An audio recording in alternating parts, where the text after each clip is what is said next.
Okay, just checking, and we've got, yeah, Rob.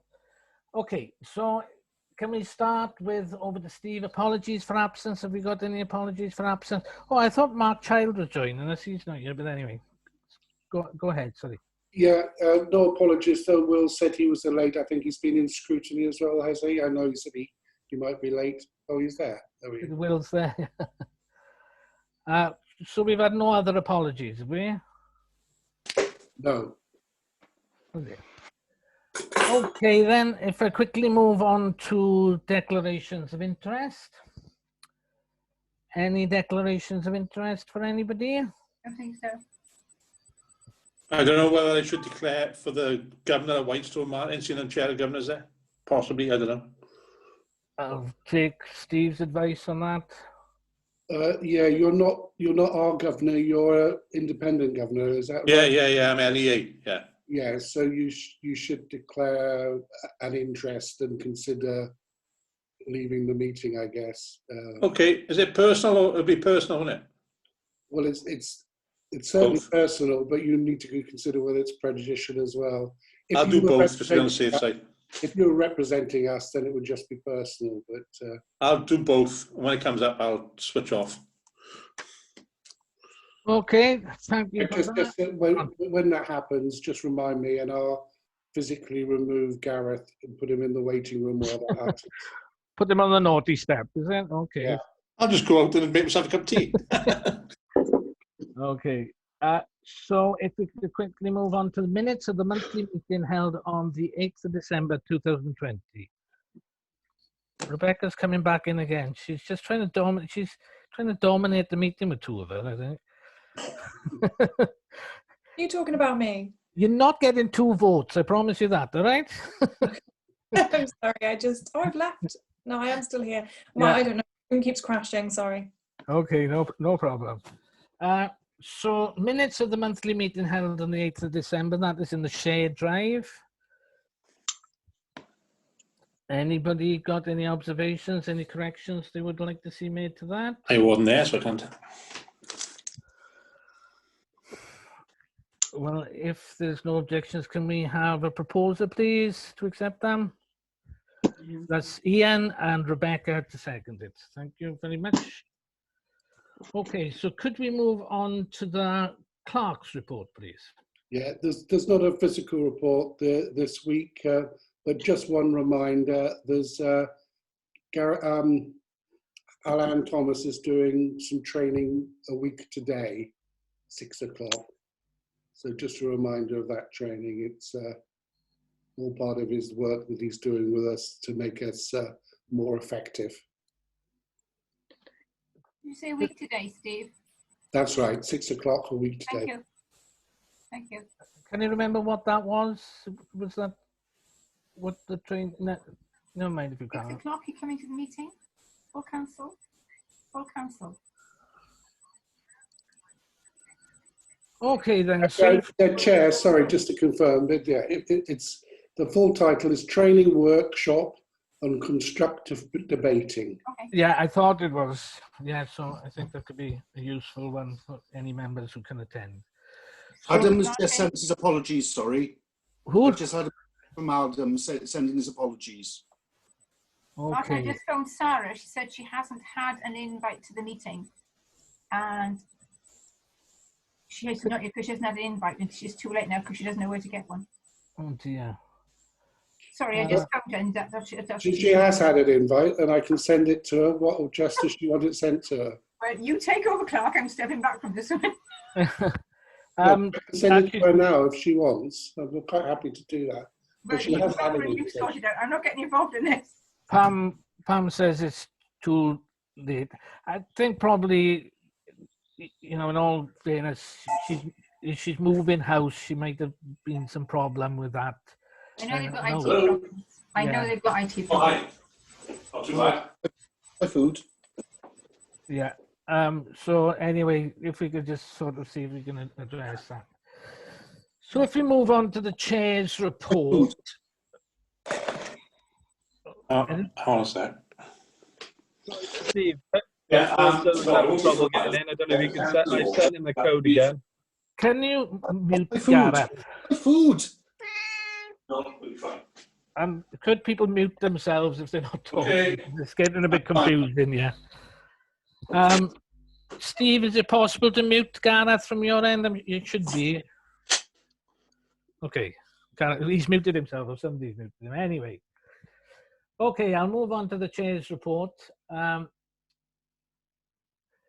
Okay, unfortunately, this month has been characterised by a rise in the COVID-19 cases, and although it appears at the moment we are not returning to such strict lockdown measures, it has entailed the re-establishment of the MCC COVID response group and the return to fully remote meetings, rather than being able to meet in a socially distanced way.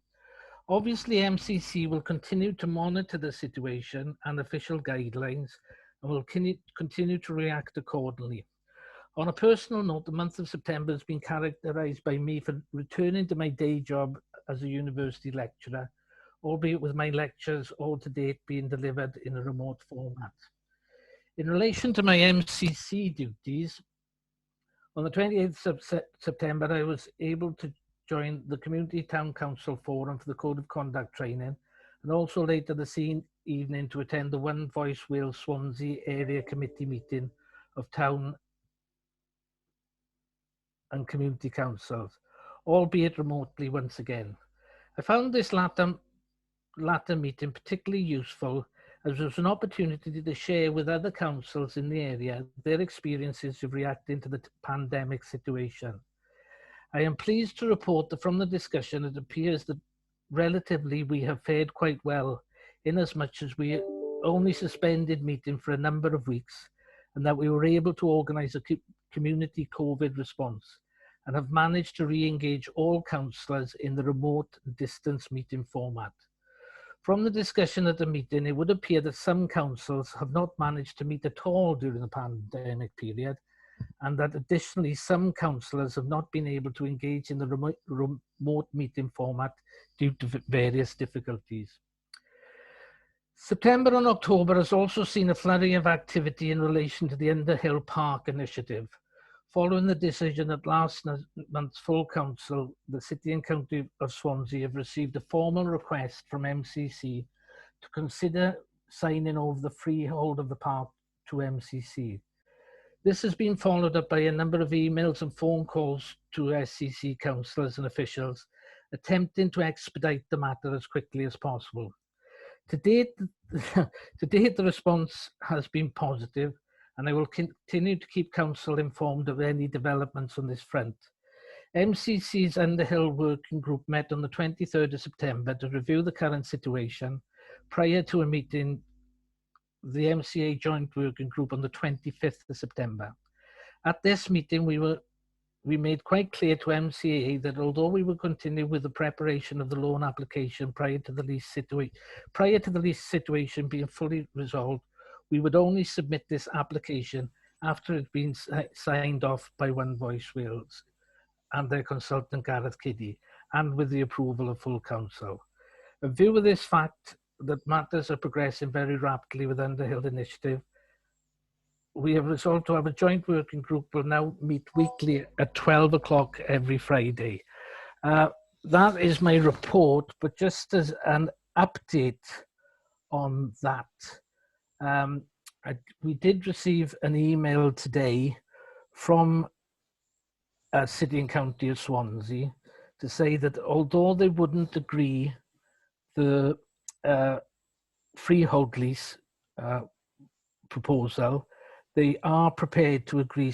The back-to-back lease on a 125-year undertaking. So I think that is a really positive piece of news, and a piece of positive news to take forward, because this is something that we in MCC have been trying to achieve for quite some time, to be honest.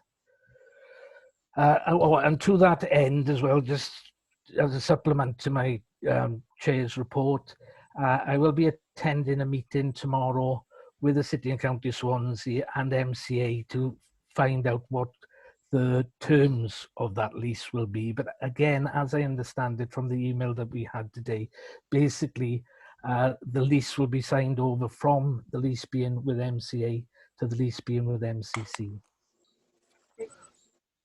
Thank you for all that work, Martin. Thank you. Ian, do you want to ask something? Yes, thank you, Chair. I think that's rather disappointing news, to be perfectly honest. I think we're perfectly entitled to ask for the freehold purely on the basis that the sum of money that we intend putting into it, and additionally, the lack of investment that City and County of Swansea have put into it since they've had it. All they've done is cut the grass. They haven't done anything else there.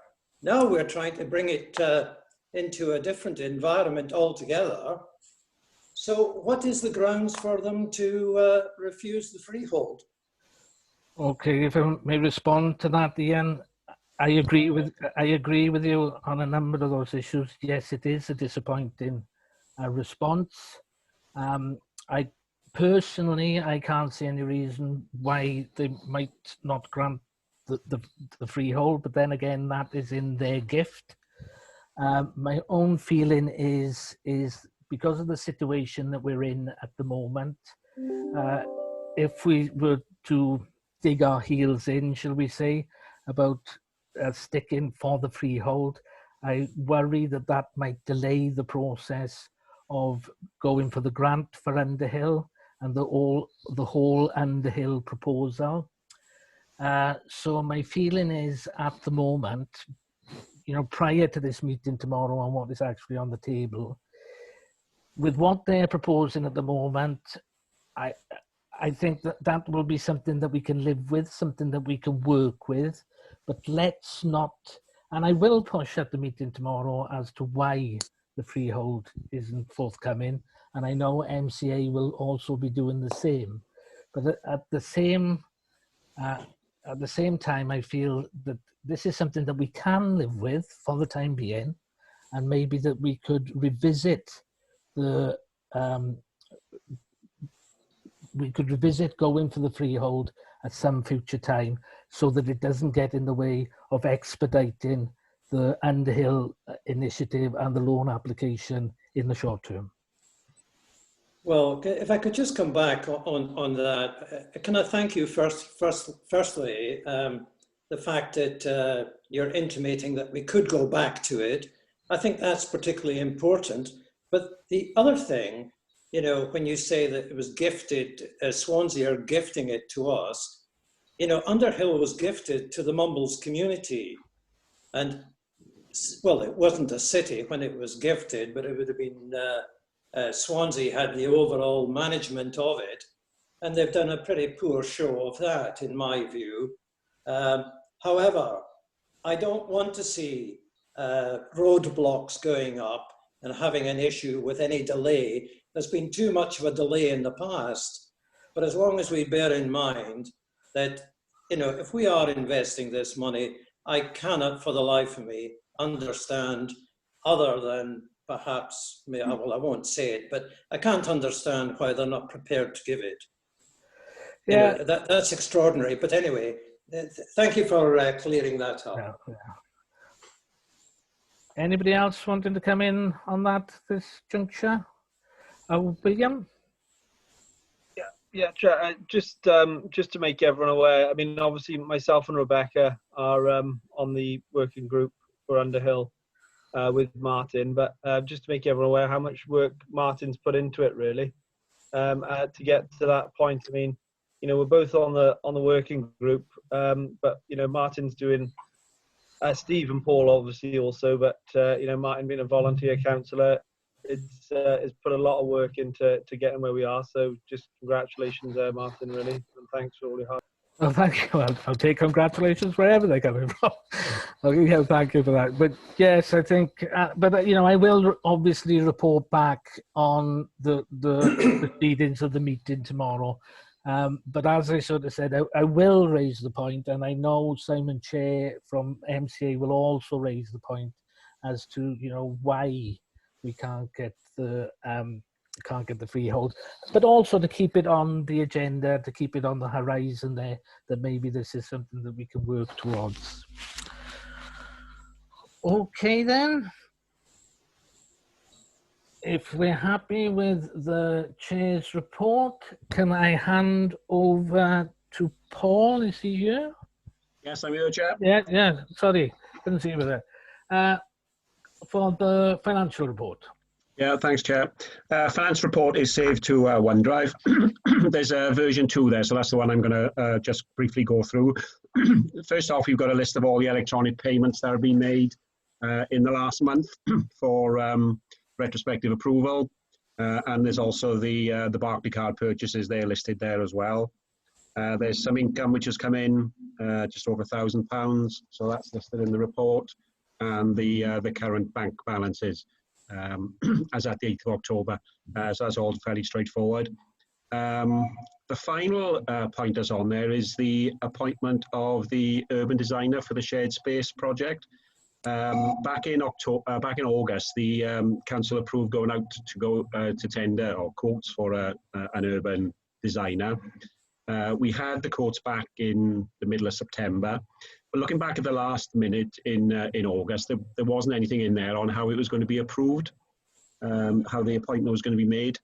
So I discussed it with Steve and as clerk, and in the because of the urgency of the project and the need to really get something moving there, we decided to appoint we decided to appoint Urban Foundry. They were the cheapest quote that came back in, so they will be the urban designer for the shared space project at the top shops. So again, it's asking for retrospective approval for that appointment. Okay, I thought. Go on. Sorry, could I just Sorry, say, Karen. unfortunately, I can't get any documents off OneDrive, so I have absolutely none of these documents available to me, so I haven't seen anything. They just won't open on. It just says there's constant error messages. I did ask Steve if he could email them to me, but they haven't come through. Sorry, yeah, Carrie, you emailed me during our break post the COVID meeting. As soon as I got back to my desk, I've sent you a link to the Dropbox folder. Right. Okay, thanks. I'll try and see if I can open that. Okay. Well, I'm probably wrong then. I thought that we'd okayed Paul to okay that approval, but it's not in the minutes, is there? No, we did for the project manager for the Underhill. But not for the urban designer. Okay. But Chair, if you remember, just to emphasise what Paul was saying, the whole point of us, we put that on there sort of ahead of schedule, if you remember, because we could foresee the need for it. And the whole point was to get it approved urgently. So it was just a slight, we should have dotted our T's at the time, but we didn't. So, you know. Okay, okay. So are we happy to retrospectively okay that? Anybody got any objections? No. Yeah, everybody's okay. So if there's no objections, we can okay that then. Okay, thank you, Chair. Okay. Is that the end of the financial report? Yes, that's it. Yeah, that's all. Thanks. Anything else on that? No. Okay, well, appointment of the Governor of Whitestone School. So Gareth, you've got to disappear. Now, can you, well, can Steve mute him? If not. Right, so. So have we got any proposals for this role of Governor for Whitestone School? Has anybody been put forward, Steve? No one's come forward, Chair, no, unfortunately. Is it a West? I didn't know there was a vacancy at West Cross. I resigned all my governorships when David was there. I'm a West Cross councillor. If there's a space, then I'd be willing to step into Whitestone. I don't know what the procedure is. I'm just saying I wasn't aware of it until now. Sorry. Well, that's fantastic, Pam, if you're happy with that. Okay. Try to step back a bit. Yeah. Okay. Are we all okay with that? Okay, everybody okay with that? Thank you very much, Pamela, for stepping in there. That's Okay. fantastic. Right. Bear with me, Chair, while I bring Gareth out of the abyss. We should have an alarm. We could have it on his computer or something. Yes. There we are. So he's been readmitted into the meeting now. Very pretty he looks too. I think he's got X-ray on or something. Anyway. Okay, so if we move on to point 8, appointment committees.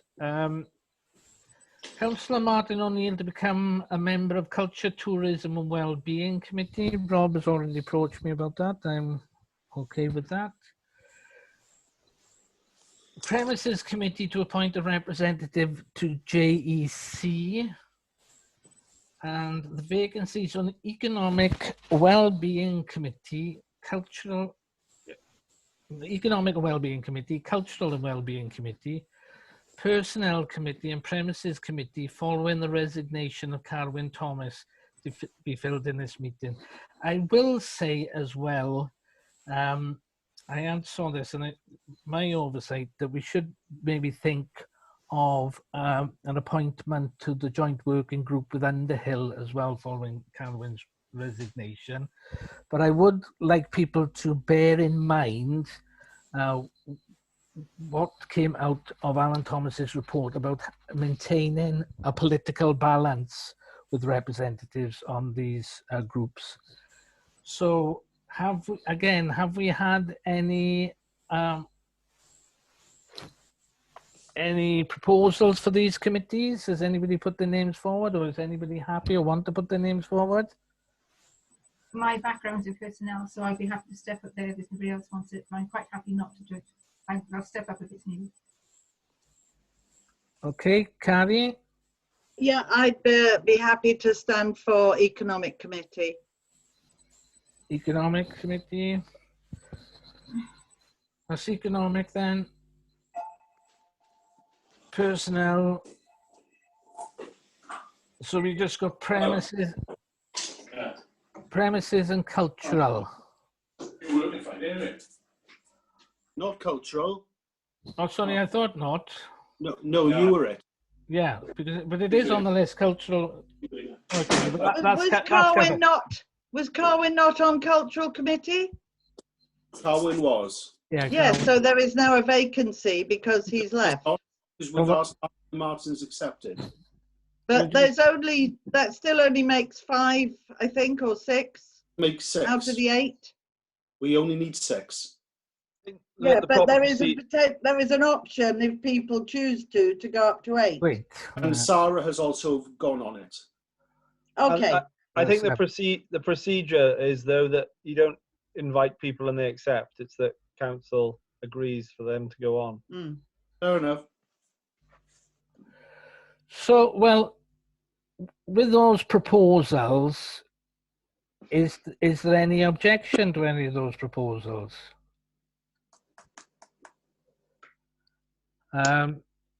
So we could go with that. So it'll be myself and Sarah joining cultural, Carrie joining economic, and Pam joining personnel. Is that correct? Okay. I think you're still missing a JEC member from premises. We're still missing a JEC member from premises. Just to confirm. Is that not for premises to choose? Oh, Carrie, can you wait, please? Sorry, yeah, just to confirm, that is just to confirm that premises, which are a new committee, are entitled to appoint a representative to the JAC committee. So it's just formalising that. Okay. I think that makes sense, but then that needs to go back to premises committee then to put forward who it is they want. Is that correct? Yes. Is everybody in agreement with that? Yep. Yep. Okay, so that's the way that we can proceed on that then. So, Chair, have we still got a vacancy on the premises committee, or did someone sign up for that? Anybody want to put themselves forward to premises? What's the makeup we got on premises at the moment? I can't think off the top of my head. There's Tim, myself, Rebecca, you. Gareth. Yeah, sorry, Gareth, you go on. Sorry, I'm just thinking off the top of my head. It was Martin, myself, Tim, you, Will, wasn't it? I can't think who else. As I do the committee, do we shout out the members? Yeah, Go yeah, on, Paul. Paul. It's Councillor Tim Ball, Gareth Ford, Sarah Keaton, Martin O'Neill, Ian Scott, Will Thomas, and Carrie Townsend-Jones. Well, really, we could do with somebody from the other side, as it were. Well, Pip's got a lot of experience in leases, and he's there as well. Yeah, Phil's up. He's trying to hide in the dark, he is. Yeah. And he's moved it himself. You've done commercial And he's leases moved it and himself. property before. You might be And relevant. mute yourself, Phil. No, mute. Can't you hear you, Phil? You're on mute.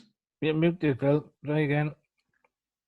And again. No, you've put Try yourself again, you back did it on and then mute. undid it.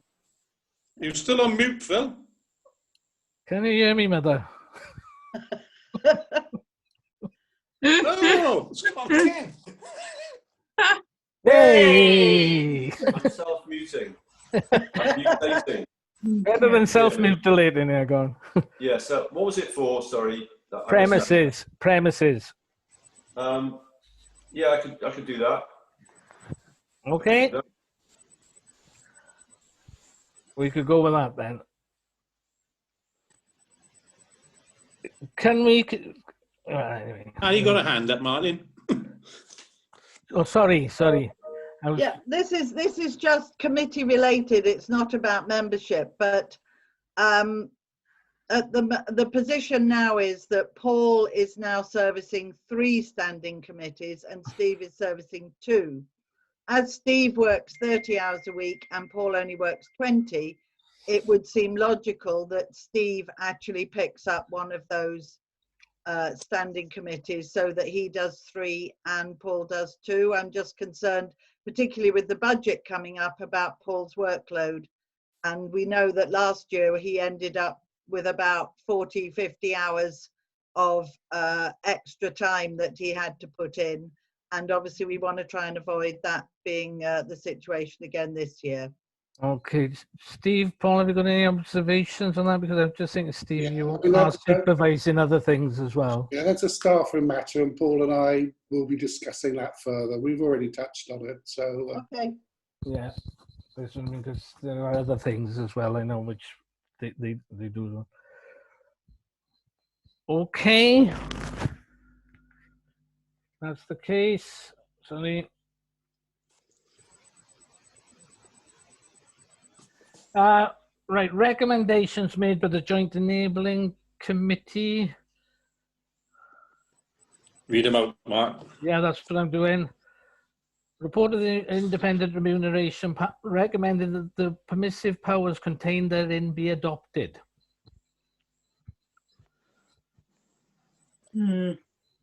What? Adopt the independent remuneration panel report to actually adopt the whole report. Yeah. That's the recommendation that we adopt it.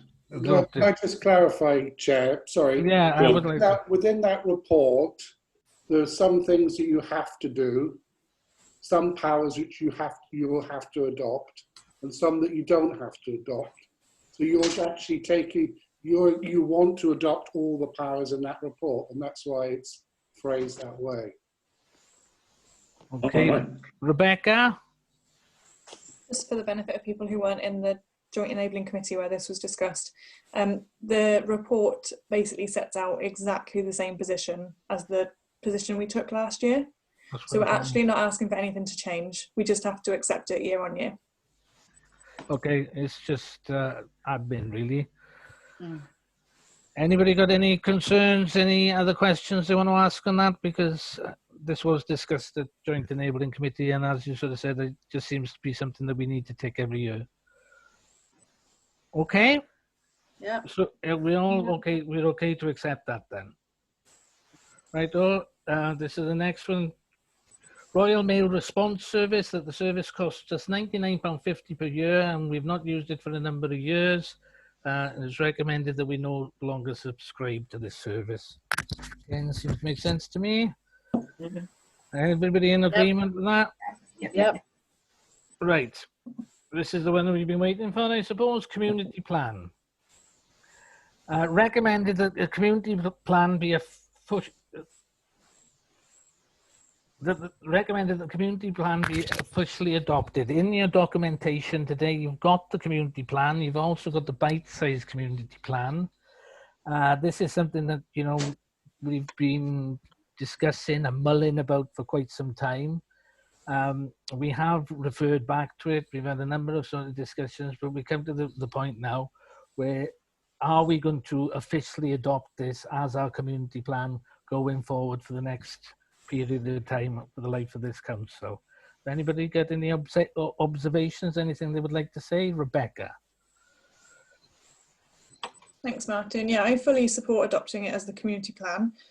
I think many of the aspects in it, actually, we've already started to look at in various committees, and we've started to progress work. There's lots of ideas in there that we buy into as a council. We just haven't formally adopted the plan as a whole.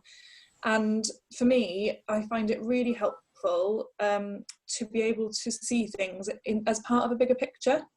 Rather than us all going off on our separate individual projects. When we bring the sum of our parts together, we get greater than the whole, and having the community plan to kind of guide that and act as the framework for that over the longer term. So we're not just working in a 12-month period, we're looking at what we might aspire to achieve in a 2, 3, 4 year, 5-year period, I think is really helpful.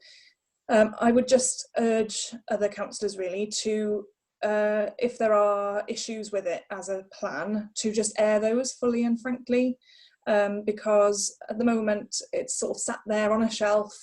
We're not one thing or the other. So let's just see if there are any issues. I hope there aren't, but if there are, then let's discuss those and come to an agreed position rather than just pushing it away and not actually deciding on anything concrete. Okay, Will?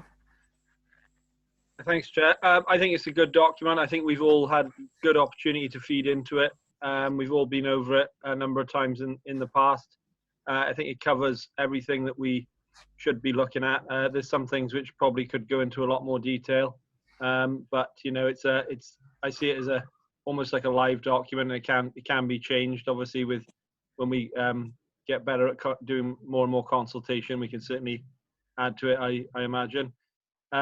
And yeah, you know, I think it helps the community to see where the council's going. And the only comment I'd have, and this is probably for another meeting, is that how we communicate this community plan to the people of Mumbles, rather than just putting a PDF on a website. You know, maybe we do a little explainer video about what it is, why we did it, and try and break it down in maybe a 2 or 3 minute video, just so it's a good clip. But obviously there's no budget for that, but maybe that's something we could build into next year's and refer to cultural or something. I think that's a very good suggestion, Will, to be honest. Anybody else got any observations, anything to say on it?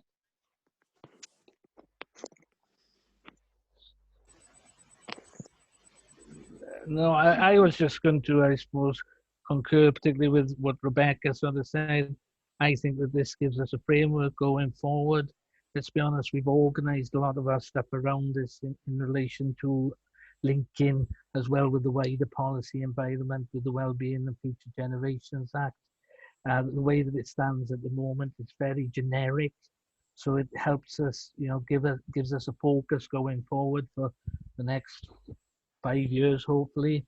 And so my feeling is, yes, now is the time to adopt it. And it gives us something as well that we can look at, you know, in a year or two's time and sort of saying, well, have we, you know, we can measure it, we can evaluate it, we can look at it and sort of say, well, have we subscribed to the ethos of the community plan?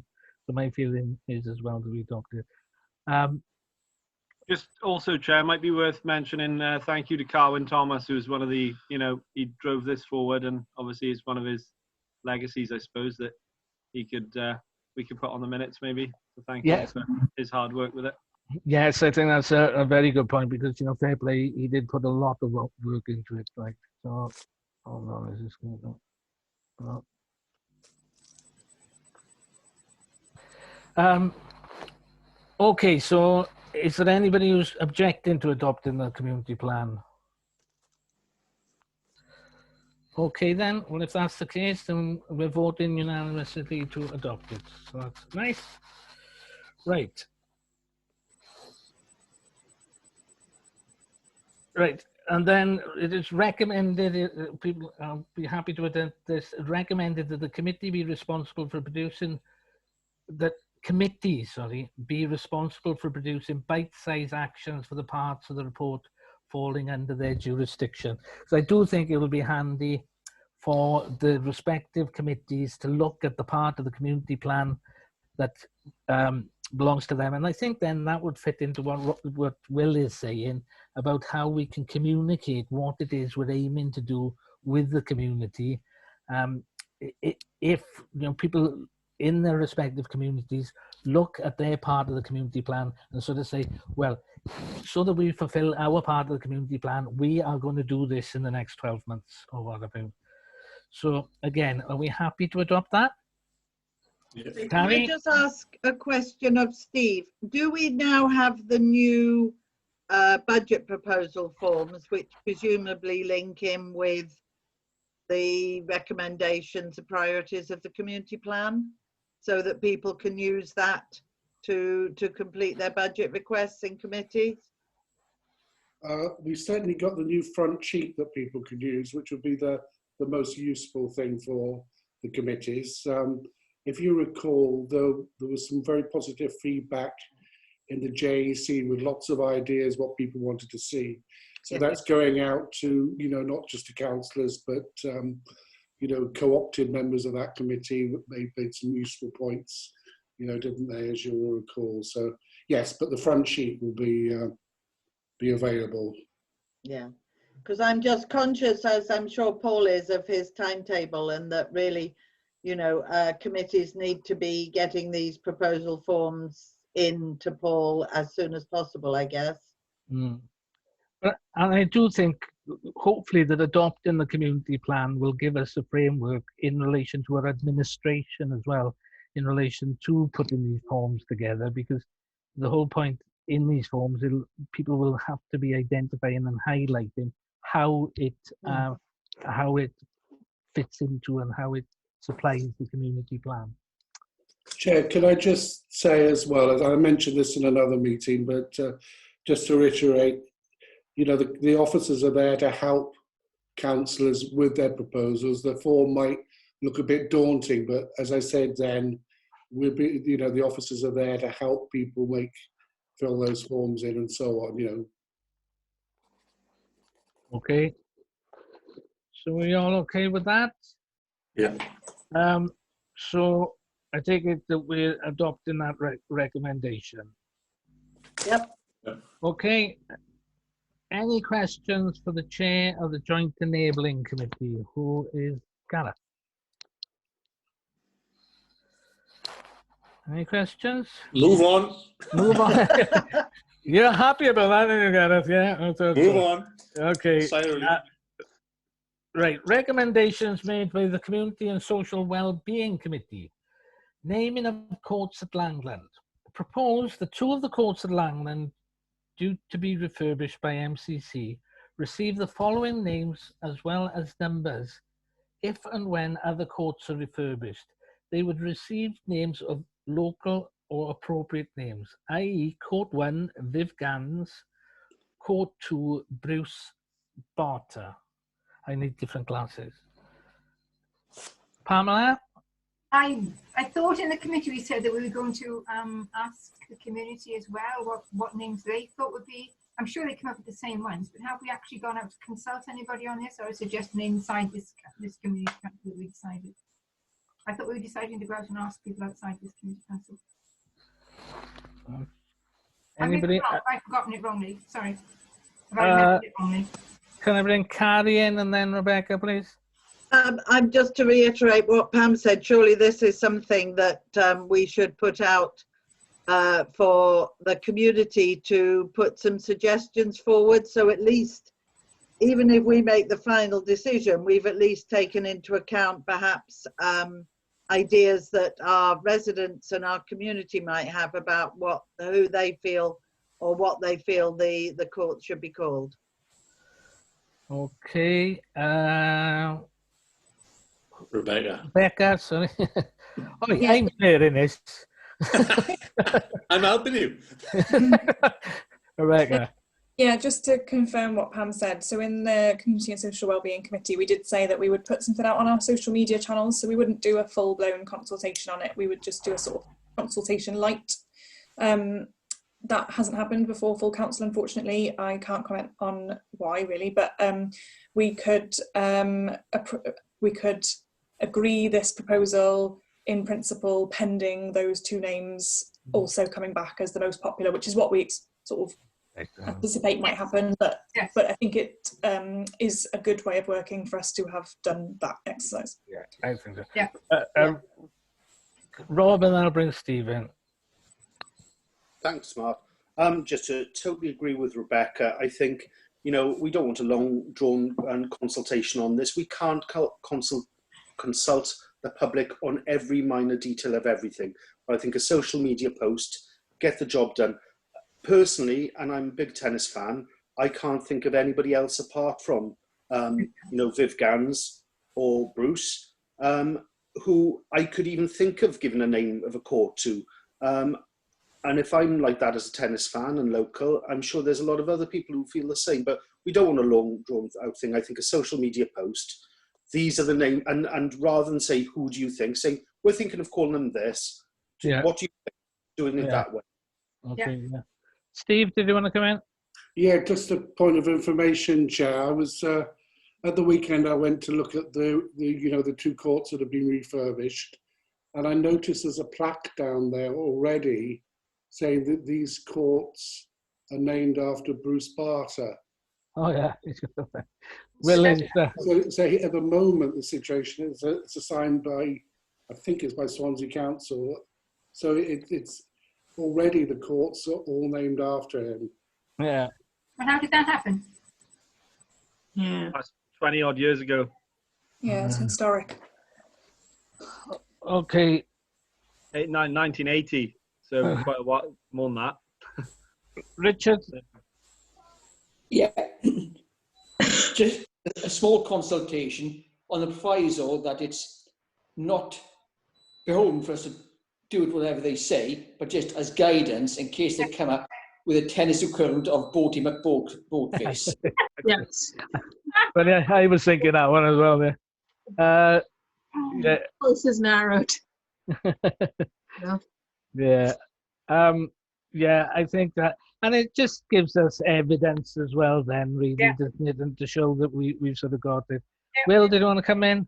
Yeah, just firstly to echo Rob's points, really. I think these two are clearly the two tennis names when it comes to Langland that spring to mind. The only thing we have to think about is if we do decide to go for these two people after the light consultation we'll do on the exercise, is, you know, whether we put a sign up or whether we write it in the tarmac, for example, and that sort of thing. So maybe that's pushed back to community, Rebecca's committee, and discussed there, because obviously that'll incur some costs that we haven't currently budgeted for as well. Okay. Pamela? Just, Bill said it was the 1980s. I don't know, that's 40 years ago. So the only people who will remember him are going to be 50, 60, 70 years old. Yeah. Just something we need to think about if we want to make sport, tennis especially, more to get more youngsters involved. I don't know. We got three courts, Pam. Sir Andy Murray played on the fourth one, so maybe I know, we go for him. hearing that, but is there in the tennis world who would be more likely that the youngsters would know? Just something to think about, I think. Okay, Rebecca, did they want to come in? Rebecca Singh? Yeah, I had a random idea to put on the back burner later about the signage and the youth, that Pam said. would it be possible to get a graffiti artist to put it on the tarmac board? Just an Ooh. idea. Oh, urban. Yeah. Not They quite do- Langland, but I'm sure they could style it up a bit. Like Miami. No, you're right. I think they can do it. They can do painting on tarmac, can't they, Steve? Stand up.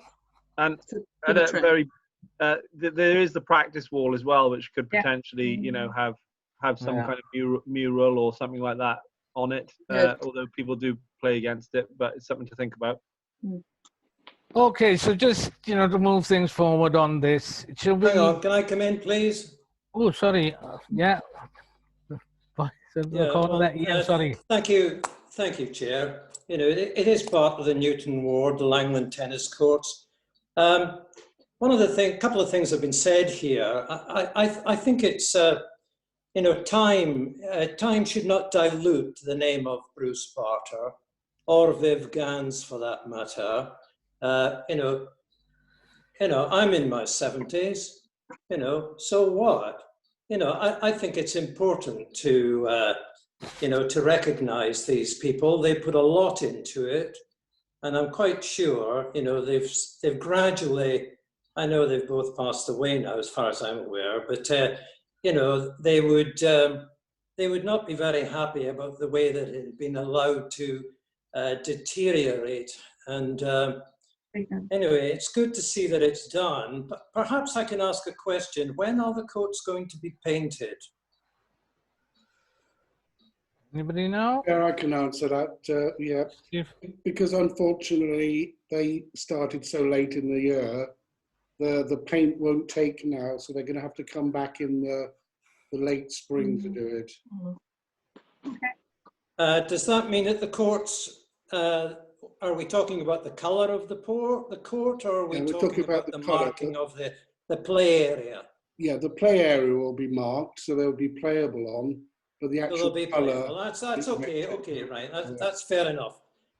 With regards to the Bruce Barter existing plaque, I think that should be given some priority as to, continuing to be there. And, if you want to go out and have another consultation on it, just bear in mind that I really don't think, that we should be taking away, a plaque like that. That's my view anyway. Philip? Can I just say that I take on board Pam and Carrie's point, and everybody else's. I think you're all quite right what you say. With regard to Viv, of course, he's taught many of our existing youngsters who are out and about now playing tennis all over South Wales. And with Bruce, his daughter lives about 100 yards from the courts. She's an ex-junior Wimbledon player. His grandson was a professional tennis player.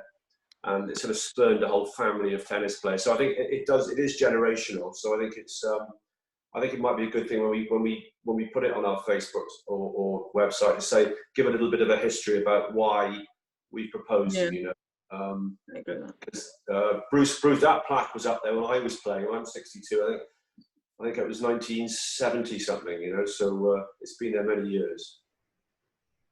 Martin, what about a big notice board like we've got on the prom, and give a history of Langland with all photographs and a little bit of biography of different people? Can we talk about that in the future? Yeah, I think, that could be a good idea. So I really think this whole thing about this history and heritage of tennis in the area is something that we should be celebrating, really. And the whole sort of thing about these people, as you sort of said, maybe those in their teens and 20s don't know about them, but they should know about them, really, because, that is the history and heritage. And, it is raising the history and heritage, that comes under our cultural and tourism thing, about the history and heritage of the area, and, and particularly of tennis in the Langland area. A long and proud history, really. Yeah. Can I say something? Yes, of course you can, Linda. Because there's another name, which is David Mercer. He's just died. And there was a huge write-up in the Observer, I think it was, or the Telegraph, about the fact that he was such a famous umpire.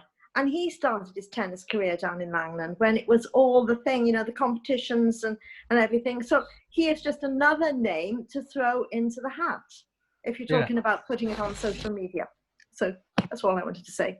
We do have 3 courts, remember, as well. So that we're only doing 2 up at the moment, but we do have 3, and but never know, maybe 4. So something for the future. Are there any women players that anybody knows about? I was just going to say the same. You know, Any perhaps women we should players? think about some women for this as well. Well, I thought Pip just mentioned somebody who was a junior from Wimbledon. I got to admit, tennis is not my forte. It's going to be said. Pip, If, I mean, if there's an appropriate female person the name of courts after, absolutely, of course, they should be. But you know, maybe you could go away and do some research, and if that's something you're interested in looking at as well. Yeah. Pip. If I could just, I agree with you on the lady side of it. That's great. I mean, Bruce's daughter, Liz, she is in her 80s now, but she walks past the courts every day. I actually said it would be nice if we could get her involved in maybe the opening or something. She's a very famous local player in her day. As I say, all her family are very good tennis players as well. But it'd be nice to get Liz involved in some way with the actual opening, perhaps. Yeah, that'd be great. Rebecca? So just in an attempt for the entire meeting to not be about about tennis. I was getting a bit worried about that. Yeah. So if I think we make the proposal for the naming of these 2 courts pending our consultation light on social media, I'd really appreciate help of those who proposed this on that sort of short history so that we can post a bit of the context when we do that. And then all of the other really good ideas that have come up, I just suggest I've made a note of them, and we'll pick them up in the Community and Social Wellbeing Committee and bring them back. I think that's an excellent way of moving things forward, Rebecca. Can I just inform councillors that in terms of a launch, we've taken the decision to let people know when the courts are playable on, but in terms of a proper opening, we're going to wait until the spring when it's been painted, and we're going to go for something that's a bit more of a big splash. So it'd be great to have, was it Liz, Pip, involved in that? Okay then, so are we happy to move forward with that proposal? That seems like a very constructive proposal to me. Yes, okay, so we've accepted that. Replacement of... No. Oh, sorry, no, I jumped ahead of myself, sorry. Fourth Court of Langland recommended that we ask Swansea Council to include Fourth Court on our lease. For use as a tennis court, Muga, with acknowledgement that it may be needed for temporary use as a compound when the double court is developed. Anybody? Who said? Will, did you want to come in that? Yeah, just to remind everyone, really, in case someone's slipped people's minds, we applied for, well, at first all 6 courts. We were told no. Then we applied for 4 courts, and we were told we could have 3. As I understand it, the Langland double tennis court site is being advertised imminently in the next week or 2 to the open market for expressions of interest. And as I understand it, only the double court is actually being advertised, not that fourth court. The cabinet member was keen to keep that, flexibility over that court to see if anyone did come forward and needed it for any proposed development or as a site compound. Now, I mean, in my opinion, I think we need a minimum of 4 courts in the area. The LTA even said that. We've got a letter somewhere directed to the council that the LTA said that we should keep a minimum of 4 courts. We're losing, sports and recreation area left, right, and centre. I think we should personally push harder for that 4th court, understanding that Swansea Council might need to use it as a depot because we show a bit of flexibility there. And basically say, no, we really do want this 4th court, understanding you might need it as a depot, but long term we would like it. I personally think that's why we're here as councillors, to try and protect those assets, and that we should really make better representations that we want it. Carrie? I think Pam was first. Oh, okay, Pam then. Okay, we need to think about this fourth court and how sport is moving forward. Like in the next Olympics, street basketball is being introduced for the first time. And we have people screaming for basketball courts and for more skating as warmer areas for the surfers. I think we've really got to think about what we're putting on that court to make it multi-use. And just ask what people want. And I think the youngsters need to have a say in this. It's not us at our age saying you will have this. But if that's what they want, I think we've got to try and work with the youngsters, give them somewhere to go and something to do. So that really has got to be a consultation exercise. Okay, Carrie. Yeah, basically, Pam said it all. You know, the only sport at the moment that is available is tennis, and it's ridiculous that young people have no other options in terms of being able to engage with basketball or five-a-side or anything else that can be used on a multi-sports area. I really don't see how we could possibly use up all our available space just for tennis when it's you know, sorry, whatever people here might think, it is a minority sport, and a lot of young people would get a huge amount of benefit out of having something which is much more flexible. Okay, can I bring Rebecca Singh in, please? Yeah, I'm going to agree with Carrie because, you know, over lockdown, obviously we've had a lot of chance to get to know our neighbours, and all the kids here, they love sports, but yes, tennis isn't one I see them going to or talking about. But as Carrie says, there is 2 basketballs. My neighbour to my right, his son, every opportunity he gets, he's practicing his skateboard tricks. You know, that he's built his own kit and everything because he can't get his rails. He was trying to explain to me, but he can't get good rails in Swansea to do tricks. So he's built some himself with his dad in the garden. So I agree with Carrie, it should be more multi-use and flexible, you know, for all their interests to come together. Yeah. And hopefully mix the community up a bit. Yeah. Okay, Rebecca. Yeah, just speaking again as the chair of the committee from where this proposal has come. Again, the intention is to ask for the fourth court, but the use of it is still very much open for discussion, and I would agree with Carrie for consultation in particular. I think something that is flexible is probably the best approach. But I think the point that Will makes about the loss of sports and recreation facilities and us doing what we can as a community council to mitigate that is a very valid one. So really just wanted to bring us back to the proposal at hand. Otherwise we'll spend all evening talking about this as well. About tennis as well, and it is true in the proposal. I did think this when people were talking about it. It does actually say a Mooga, doesn't it? So yeah, so we just want full council's sort of approval really to go ahead and pursue that fourth court. Yeah. And if we get it, we will need to have a full discussion about what we use it for. Yeah, and the main thing, I think, more than anything, is just protecting it for the community, really. Yeah. Okay. Anybody else want to come in on this? No. So are we okay to okay it then? Yeah. Yeah. Okay.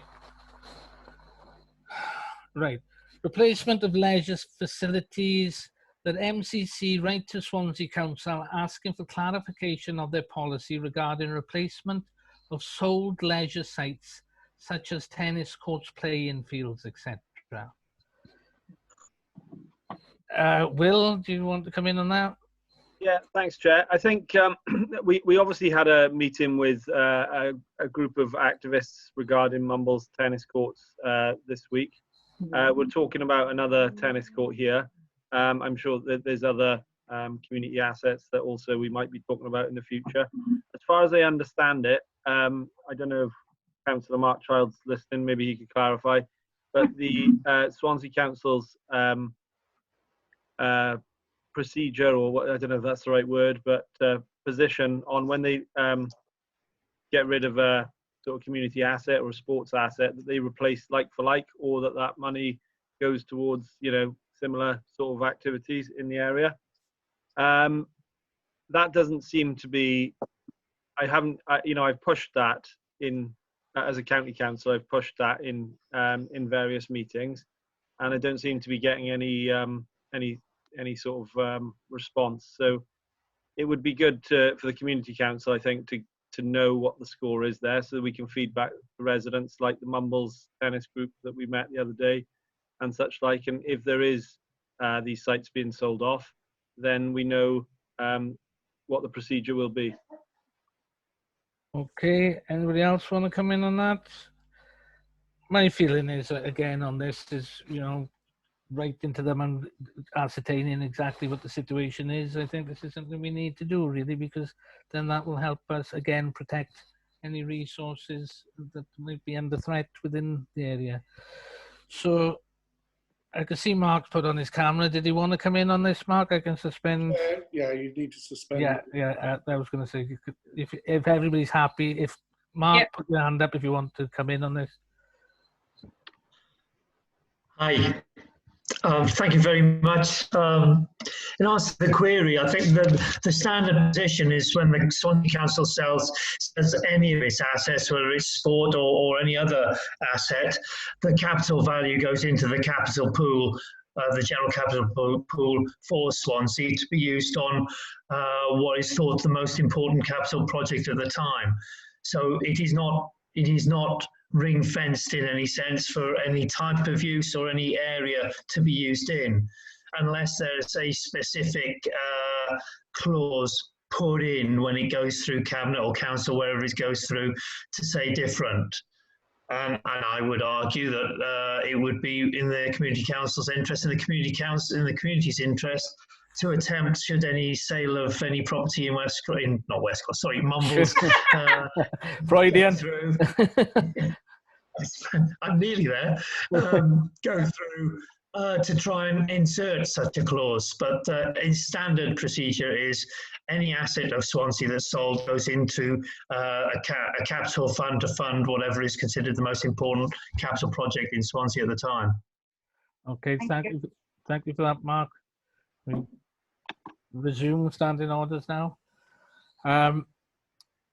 Okay, well, I do think, thanks for Mark for clarifying the situation there, but I think we are happy then to go ahead and we will write to the City and County of Swansea to ascertain exactly what the situation is. Could I also suggest we write to the Head of Leisure Tourism, Tracy McNulty, to get a response on specifically leisure, because I was under a different impression of Mark. Yeah. I'm sure Mark's not wrong, but I was under a different impression.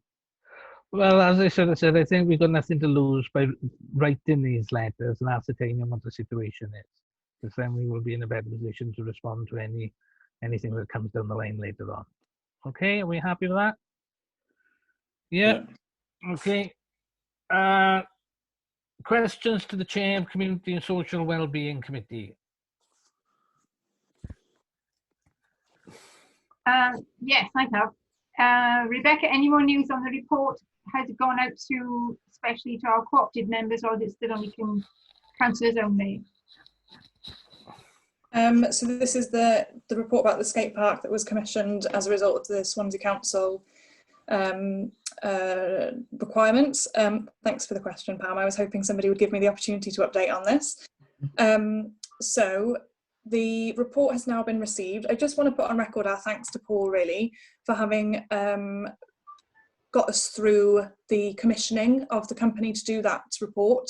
It was obviously essential that it was 100% independent, and as a result, all councillors have stayed out of it, and Paul has really led on that. And it's gone out to people up and down the country. We were quite pleased, really pleased, in fact, with the standard of the report that came back. So thanks, Paul, for your help with that. So the report has now gone to Swansea Council. We had a quick meeting with Lewis Hines and Jamie Rubridge to understand the next steps. It will be considered by various officers, and bits of advice will be put together to go to those that make the decision within Swansea Council. Excuse me, don't know where my sore throat's coming from. We have taken advice from them, although it is a Mumbles Community Council report, that at this stage, the Mumbles Community Council position is that the report finds Lloynderw to be the preferable site, which is in line with MCC's position in terms of our preferred site. So that is what has been put in the public domain so far. And at this stage, that's as far as we've got. Well, I think, Steve, you can help me out here. We're waiting for some initial indication back now from Jamie and Lewis about what they think the timelines are. The latest it will go into the public domain is when it is considered by Cabinet, because it will be attached to Cabinet papers, and therefore will become a public document at that point. But it's certainly my position, I believe the position of the Community and Social Wellbeing Committee, that it should be a public document well before that. There's a lot of interest in this. I know that people want to see the report as soon as possible, because they want to be able to scrutinise its contents as people should. Okay, well, thanks for that update, Rebecca. Any other questions for the chair of the Community and Social Wellbeing Committee? If not, Rob, sorry, Rob. To Becca, do we know when Cabinet are likely to meet to make this decision? So we know that Cabinet meet monthly, I think it is, but that's what I alluded to with Jamie and Lewis, that they're going to give us an indication of a timeline of when they can get all the advice that they need together for it to be considered by Cabinet. So I think the last indication we had was actually the December Cabinet meeting, and we are pressing them to get it together much quicker than that, because that is an unnecessary delay. Put pressure on Cabinet by asking them to have a special meeting of Cabinet to discuss this, and writing to them as a community council to say that we would like to press forward as soon as possible with this. I would certainly be in favour of that approach, Rob. It's got to go around all the different departments first, and then when Jamie Brewer has heard back from the separate departments, he writes up his report. That report goes with the independent report, and that's what's placed before the Cabinet. So they have a series of steps that they have to fulfil. They can't just jump straight to Cabinet. They've got to have all their procedures in place for it to get them. I think that's what he thought might be taking time. But he did promise that he and Lewis would be having a joint meeting this week to get things started and to get things going. But Rebecca made the point about making it public. People are going bananas, and if you don't put what is actually the truth out there, then all sorts of nonsense is going to take. Well, this is it. We do know this. Yeah. So I'm not sure how we handle this, Steve. Can we advise? Is this a proposal that we write to the council asking them for this to arrange this special meeting? I think it's very unlikely that the Cabinet's going to meet to discuss a skate park. I mean, you know, they're running the whole county. You know, it's not high on. Well, sorry, let me rephrase that. There's many things that are high on their agenda, especially at the moment. They can't have a special meeting until they've got the report from Rupert. Pam, can we just take this? Rebecca? I think the point I would make is that, you know, I'm also realistic, Will, but a letter from MCC, formal letter, would give a really strong and clear indication of our position that this decision-making process has already taken an exceptionally long time. We are here ready, waiting to deliver for the community, and this is the last stumbling block. So, you know, while it might not be that the outcome is a special meeting, I would hope that the outcome is a bit of fire under the those that need to have a bit of fire under them, to address this with some urgency. Yeah, fair enough. Yeah. Okay, Carrie, can you be brief? Because I'm quite keen to move all this on. Yeah, sorry, just to confirm, exactly the same, just as is the case with the writing asking for information about the sale of leisure sites. It might not be top of their agenda, but it doesn't do any harm for us to actually ask and to keep it there, at least in their minds and, you know, somewhere in their thoughts when they're organising their cabinet meetings. Okay. I can't see there's any problem with us writing and making that request. Okay, Ian, would you want to come in? But I'm quite keen. I'll be very quick, Chair. Thank you. Yes, okay. You know, if you want to try and G up City, well, I wish we could G them up on many things. With regards to this report, my question is, when are we going to see it? I thought all councillors had a copy. I thought all councillors had.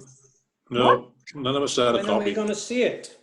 I thought the clerk had sent out a copy to the entire council. I beg your pardon. I'm sorry. We've had lots of issues with this skate park application, which I don't want to go into at the moment, but you know, this is crucial, this report. I want to see the report. I'm sorry, Rebecca and I were under the assumption. And I'm that sure you the had a public want to see it as well. Yeah. Okay. Okay.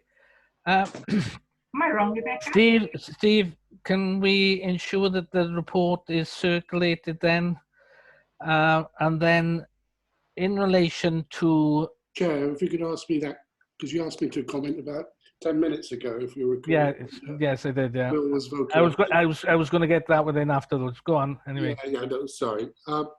Look, I haven't circulated the report because I haven't been instructed to by anyone.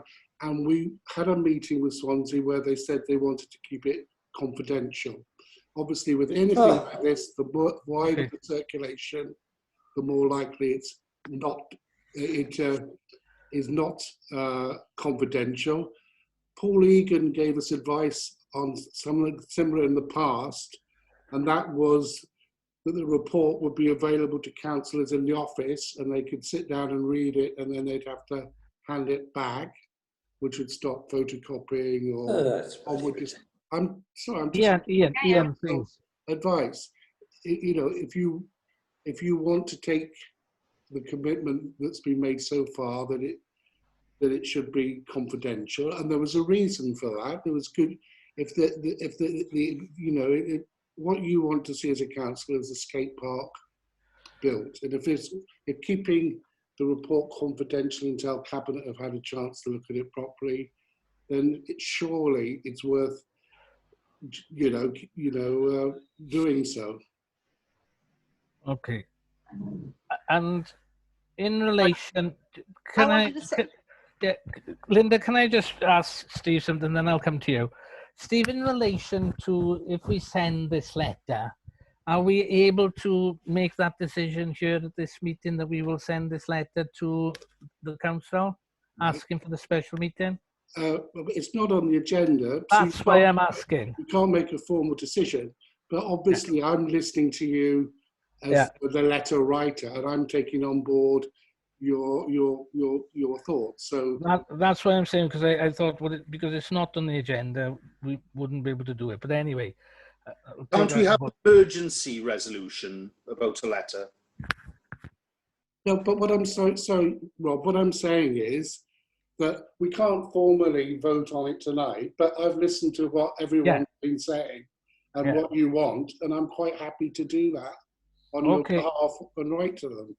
Okay, presumably, when we get the timetable back from Lewis and Jamie, I can say, that would be the point for me to write. Okay, can I bring Linda in at this point, please? Yeah, can you hear me? Am I switched on? Yes, yes.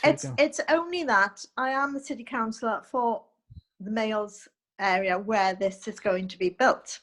And I had a phone call yesterday from the residents, the chairman of the Residents Association, and he asked me if he could see the report. And I said, I don't have the report. So I just want to warn you that he is going to be writing to the chair of the Mumbles Community Council asking for the report because the Residents Association in the area want to read the report. So I just want to pass this on. Thanks for the heads up, Linda. Right. Okay. Can I bring Palmer in, then Rebecca? I'm glad Linda said that, because there are other groups that are really interested that are going to be writing to the council. It might be a freedom of information request, and we can't duck that. Rubridge said that it might be December, but if they couldn't get it, it might be December. It might be January. Sorry. I don't think it's fair that our councillors should have to wait until possibly next January to see this report. It's our report, and if we can't trust our council, then I think we've got to think about this. It's a Mumbles Community Council report. I know what the thinking is, that if we really tick people off the county hall, then it's going to cause a lot of problems.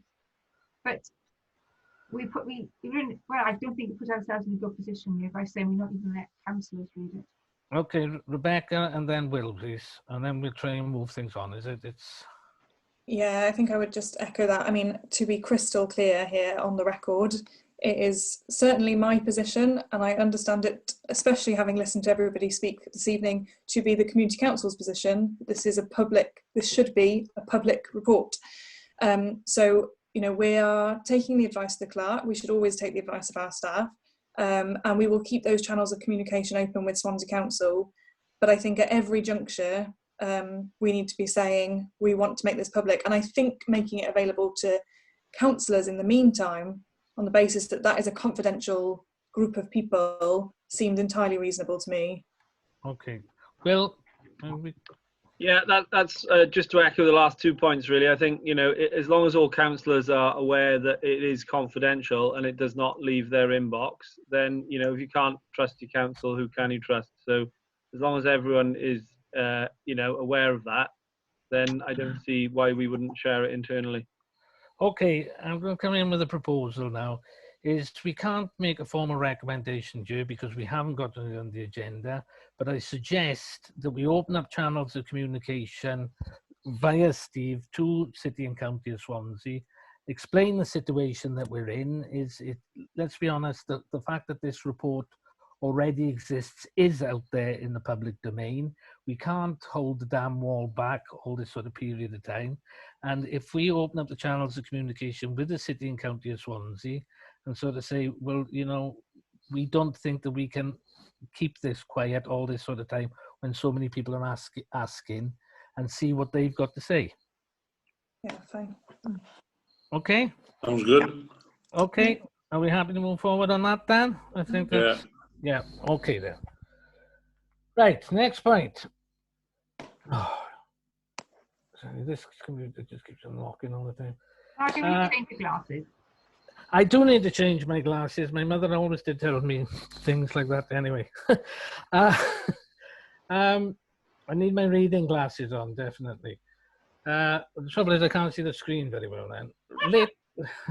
Right. The same. Right. Recommendations made by the Culture, Tourism... Recommendations made by the Culture and Tourism and Wellbeing Committee. Community coffee mornings. It is suggested that a series of monthly coffee mornings be arranged and that members of the community who may be lonely or vulnerable be invited to meet up for a chat, and MCC provide coffee and cakes for each morning. It was noted that the likely introduction of further restrictions due to COVID-19 mean that such gatherings will not be allowed at present, but that coffee mornings be arranged once Welsh Government rules or indoor gatherings have been relaxed. How long is that going to be? This is the point, but what we wanted to do was have approval to do it so that when things are relaxed, we can get things moving on that. From personal experience, you know, with my dad in his 80s, not being able to go to church, not being able to go to bookshop, he's only one of many people in that position who are missing social interaction and, you know, the companionship that they get from meeting up with their friends once a week or whenever. I mean, we wouldn't be doing it once a week, but it's just to get approval so that when guidelines allow us to do it safely, that we can start doing them. Yeah, I thoroughly echo what you're saying, Rob, and it very much fits in with the ethos of the community plan about reducing isolation of older people. As far as I'm concerned, yes, I think it's a good idea, but we just need to, obviously, like as I sort of said, we really don't know what the situation is going to be even in 6 months' time. So, I don't know, are we happy to okay this? My feeling is let's just okay it. Everybody okay? Yeah, okay, so we go on to the next thing. Late night Christmas shopping evenings. It was suggested that ways of supporting traders would be to encourage them to hold an organised series of late night shopping events, possibly on each of the 4 Thursdays leading up to Christmas. The traders could offer promotions and discounts, but would have to strictly comply with the social distancing rules. Following a meeting with the Mumbles Traders Association, it was suggested that rather than giving a grant to the MTA this year, that the Community Council pays for the Christmas trees and Christmas lights to be put up along Newton Road. Rob, do you want to speak to that, or is anybody else? It's pretty self-explanatory. We have a cultural reserve budget from our underspend, and through that we can afford to pay for the sort of 3-foot tall trees that go outside shops on Newton Road, and getting the lighting fixed. So rather than have these battery operated things that some had last year, they can plug into the mains and have proper nice bright lights. Brighten the place up. I mean, Christmas this year is going to be a bleaker affair than normal. So let's try and make the place look nice first of all, so that at least people feel a bit happier in themselves. And the late night shopping was basically just to try and help the traders. You know, Thursday night shopping has always been the late night shopping leading up to Christmas in Mumbles. Just encourage them to do it and get a little bit of a socially distanced buzz in the village. Okay. Anybody else got any observations, points of view on that? If not, Richard, sorry. Yeah, totally agree with Rob's suggestion. However, in addition to that, I know we can't vote for anything on it tonight, but something to think of the future, a Mumbles pound. They've done in other places as a way of promoting local businesses. It's something to be looked into for the future, perhaps. Yeah. Well, we did have a grant application on that once by Paul Harwood. I don't know what happened to it. He's a guy, lives in Mumbles, involved. He's a guy who runs Tech Hub in Swansea. So if I bump into him, I'll follow him up about that and ask him. This is a good point. Okay, Pam. You're on mute, love. You're on mute, Pam.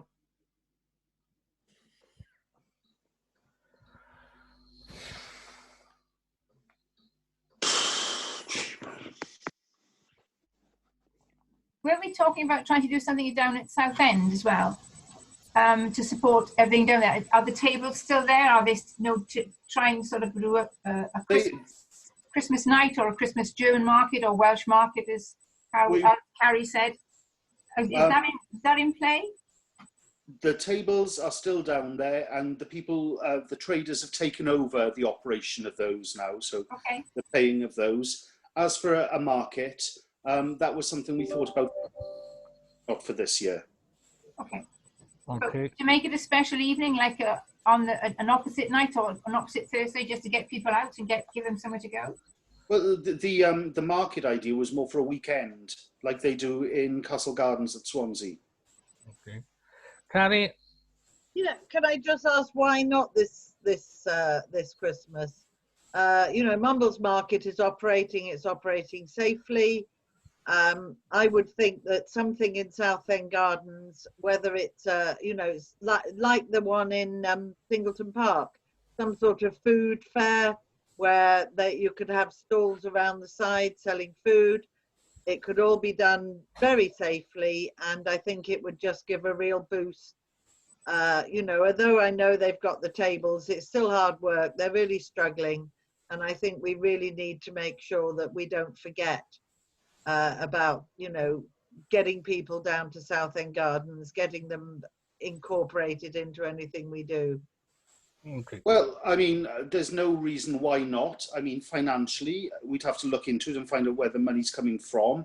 And if we can organise it in time, because, you know, we're halfway through October now, you know, that might be the only thing open pretty soon. If they lock down the pubs and restaurants, then outdoor socialising via eating and drinking like that might be the only thing open.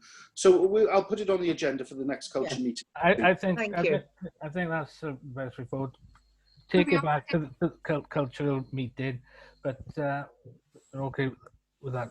Pam? Could we offer some form of heating, or is that so anti-green issues that we shouldn't be doing that? Well, put it it's difficult. If it's not heated, nobody's going to sit there in the freezing cold, are they? Bonfire? Right on. I think, can we just go back to the recommendation that we've got in front of us? Again, Are we in favour of this? Has anybody got any objections to it per se? There were Should we additional. just add an amendment that we will also look at, you know, there's nothing wrong with adding an amendment to the resolution, that we will also look at some sort of event in Southend Gardens to support the traders down there as well. Well, do we want to add that as an amendment, or do we just want to take that back to the culture and tourism? Well, and I'm then just we can explore it concerned that then? by next, that's another month away before it would come back to full council. Yeah, I'm quite happy to add that as an amendment. Okay then. And that we, you know, it's not a promise that we'll do it, but we can look at it. Yeah. And We can look at it, yeah. At least, you know, see if it's an option. But we could take their advice on what they think would be the one thing that Yeah. they could do to really help them do it. Perhaps they could say, they could highlight, can you give us money to get heaters or something or something? Yeah. Perhaps they could Okay. identify how we can help. Well, we can Okay. Yeah, we can discuss that. So, are we okay to accept that with the amendment as it stands? Yeah. Yes. Yeah. We're all okay with that? Just for the record, can you just confirm the wording of the amendment? just to add as a suffix that and to explore explore the idea yeah. of the possibility of an event or series of events at Southend Gardens.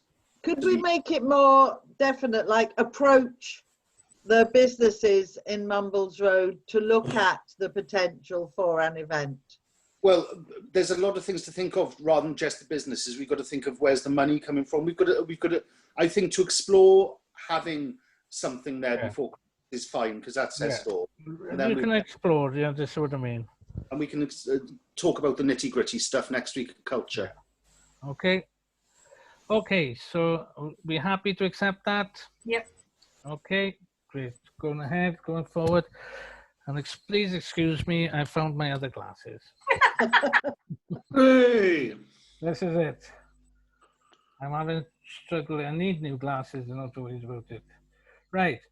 The Twinning, see, I can read it now. The Twinning Association of Mumbles have requested that the Community Council arrange the updating of the road signs on Mails.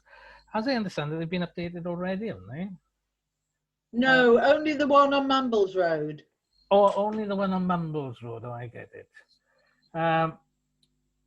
Mails Road to reflect the current twinning situation. Recommended that this be referred to the full council for decision. I'll tell you why I put this back to full council. Because I didn't know where the sign was because I've never really seen it. But apparently, just as you leave the common and head down Mails Road. Oh, I know it now. As welcome to Mumbles. Yeah. Now, the reason I didn't want to approve this through the committee was that road doesn't really lead to Mumbles, it's Swansea. Now, if you're going to put up signs, welcome to Mumbles everywhere, surely we'd have one at the Bishopston end as well, and the Caswell end, and everywhere you could. Now, as I understand it, when we had the other sign changed to include Half the Grass, it cost about £900. So I thought, rather than take this through Culture, I wanted to put this through the full council. Okay, Carrie.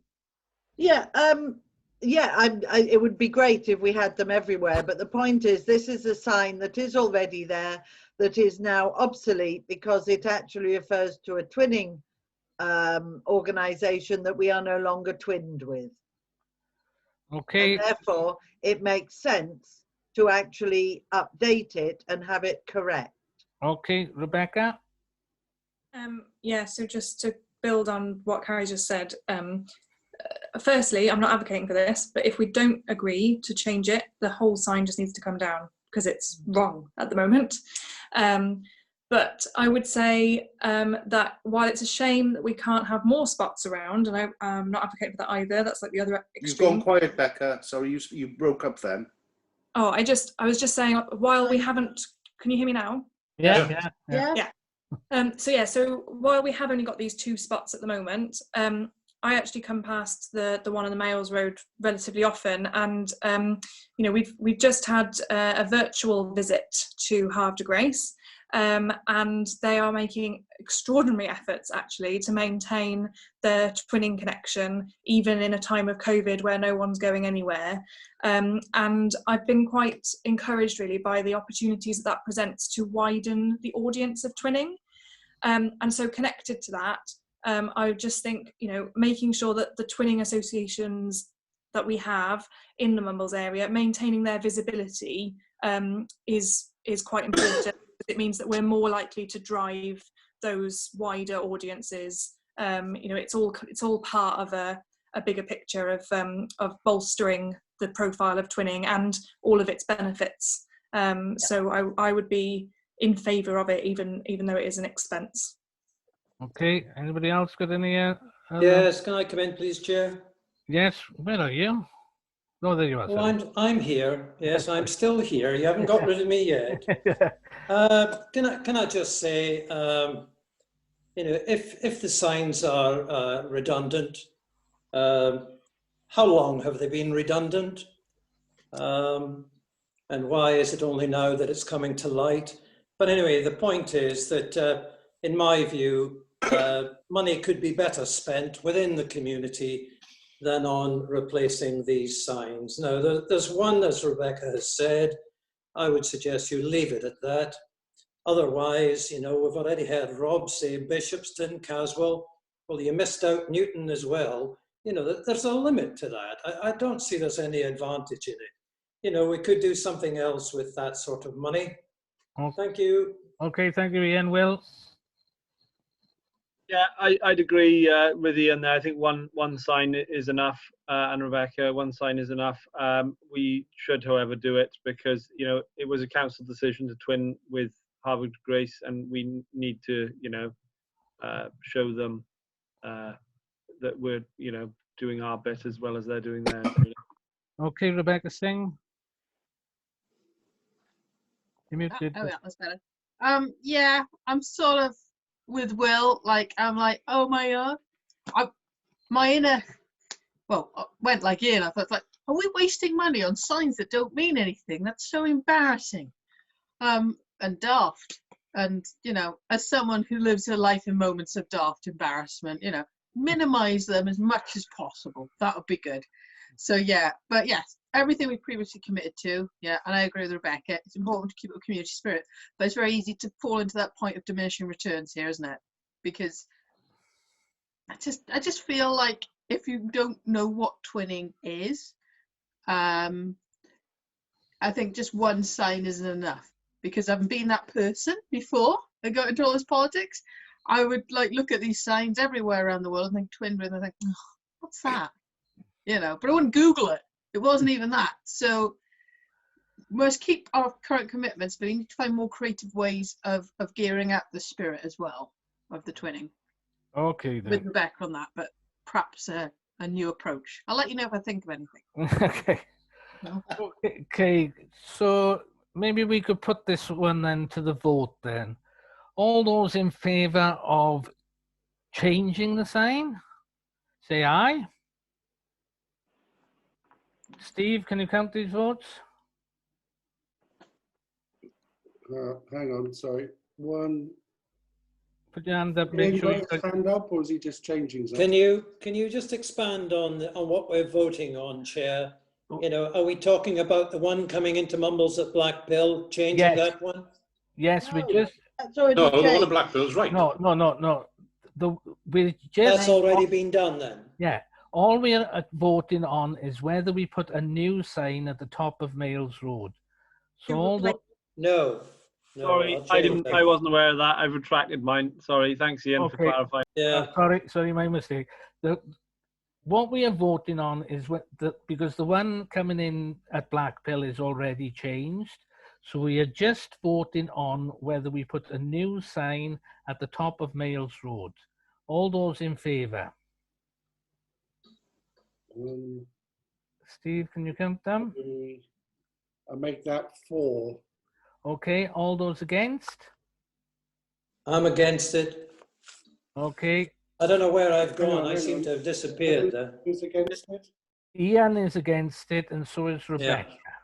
Abstention from me, and just so I made it 5, Chair, for your 4, not 4.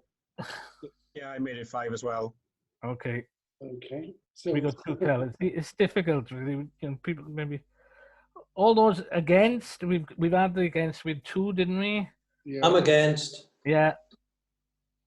Abstain. So count the abstentions and make sure it all adds up. How many abstentions? 3 abstentions.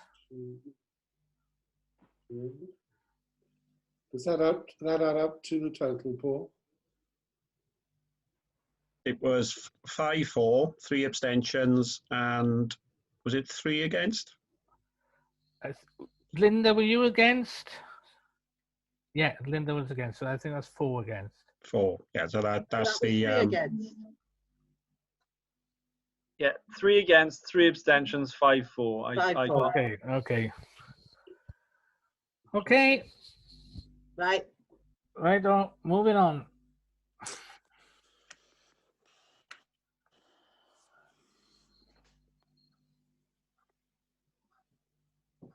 Right. Sorry. Item D, Mark. Twinning budget. Twinning budget, that's it. Hold on. Twinning budget. Twinning was included in the Cultural Wellbeing Committee budget when the new committees were established in April 2019. Recommended that as twinning cuts across a number of areas of the council, the budget should be better placed within the Joint Enabling Committee budget with effect from the 1st of April 2021. Anybody want to express any opinions on this one way or the other? Will Thomas? Yeah, no, I haven't got any problem with that. Just a comment, really. Rebecca mentioned earlier about a wider range of attracting with sort of regards to twinning. I'm just wondering if you'd considered, something to do with schools. I remember my primary school when we were younger, we all wrote letters to like another primary school somewhere else. I can't even remember what it was now. But, just that I'm sure you thought of it, but comments on that, really. Okay, Rebecca? Yeah, thanks for that. Well, it's something that the Twinning Association of Mumbles, they actually have an education post in their committee, so they liaise with all the schools. And if you've not seen any of the videos yet that have been shared as part of the virtual visit, I really, really recommend them. And the beauty of them is that they will be available forever, so they'll be a great resource for schools. So that's something that they're going to take forward as well. And while I'm speaking, really in favour of the proposal as the twinning rep makes complete sense to me. Yeah. And one other twinning idea, if I could share while we can. Yeah. It's a bit of a crazy one, but like you've got these sort of screens where like a webcam. Yeah. For example, say by the Ostrom or somewhere in the centre of Mumbles, you could have like a webcam there and then a webcam somewhere in one of our twinned places. So it's almost like a live window into both sets of the area. You know what I mean? It's just an idea. It's something to think about in your twinning thing. Just so it's almost like, you're looking into Harvard of Grace. They're looking into 24/7 kind of window. Just an idea, but something to think about maybe. Okay. Okay, Carrie and then Rebecca Singh. Yeah, just to clarify Will's point, Oystermouth School are linked with primary school in Harvard of Grace. Cloynderoo and Grange are linked with primary schools in Hennebont.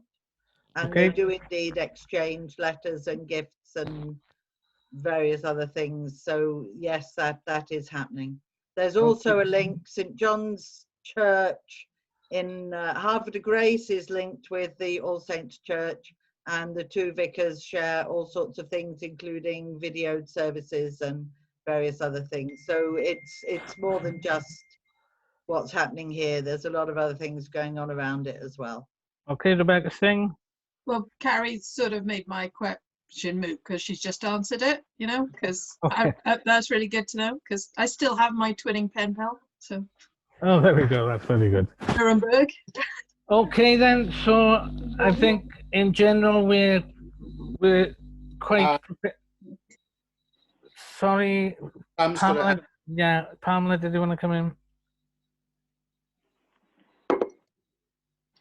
So I'd like this evening's recommendation to come from the Community Committee. If you go to JEC, will JEC make all the recommendations to full council, or will it become via community and JEC just pay for it? How's it going to work? It's going to come from JC. It's going to come from JEC because they will be the committee to do it. Yeah, and that, So that would enable all the committees to feed into and out of it. Yeah, and you know, I think this was the point that's in the proposal. Because binning cuts across all these things, then the JEC is probably a better place for it. Like. Thank you. Okay, so are we all okay? We can accept that? Yeah. Right, well, questions for the Chair of Cultural Tourism and Wellbeing Committee? Okay, shall we quickly move on then? Recommendations made by the COVID-19 Operations Group, contingency funded. Recommended. Sorry, Martin, can I give a background to these recommendations? Well, can I read the recommendation first? Oh, I don't know. Right. Yeah, way around. I was going to come back. Go ahead, Rebecca, go on. I was just going to say, so you'll remember that we commissioned an evaluation report from Alan on the COVID-19 op, and the recommendations have come from his report. Some of the recommendations didn't need to come to full council, and the ops group have been working to implement those. I just wanted to, we're going to share the final report. We've got a couple of questions left for Alan that we'd like him to add a bit more content on in his report, and then we will circulate that to full council. But I just wanted to give the headlines this evening because I think that's something to celebrate. So the evaluation was overwhelmingly positive. Alan really praised the mechanism, having a small operations group, said it worked well, led to agile, quick decision making that enabled us to be really responsive. He found that our communications promoted a sense of reassurance, but also of community togetherness, which really contributed to a positive response in the Mumbles area. And particularly reassuring was the leaflet. So thank you to all of those that volunteered to trudge the streets and deliver the 8,000 leaflets that went out. It clearly made a difference. And then the last point that I've just got as a headline here is that Alan found that the work involved in the COVID response has improved trust and the profile of Mumbles Community Council, which is obviously something that is going to be a wider, longer term benefit to all of our work across all of our committees and priorities. So just a big thank you from me really for everybody who's been involved in the first wave and now has stepped up to the plate again. We've welcomed Rob in Will's place into the ops group for this, what looks like is going to be a second wave. So just wanted to give that background really, and then we can launch into these. I think it's 3 recommendations that fall out of Alan's report. Okay then, thank you for that, Rebecca. As I'm dishing out the praise tonight, could I just congratulate and thank Rebecca for a very well executed operation there. I mean, it made a huge difference to a lot of people's lives, I think. You know, a lot of people were feeling vulnerable at the time. So she did a fantastic job representing the community council on that one. And I think she, you know, deserves a big tap on the back there. Definitely. I'd like to echo that myself. And as I said, when I went to the forum the other week, there was only really us and Clydach who had done any sort of response on the same sort of level as what Mumbles had done. So it was really good to see that, to be honest. And as I sort of said, this made a real difference to people's lives. And you know, at the bottom line is that's what we're attempting to do with Community Council. Pam, did you want to come in? Well, you're on mute, Pam.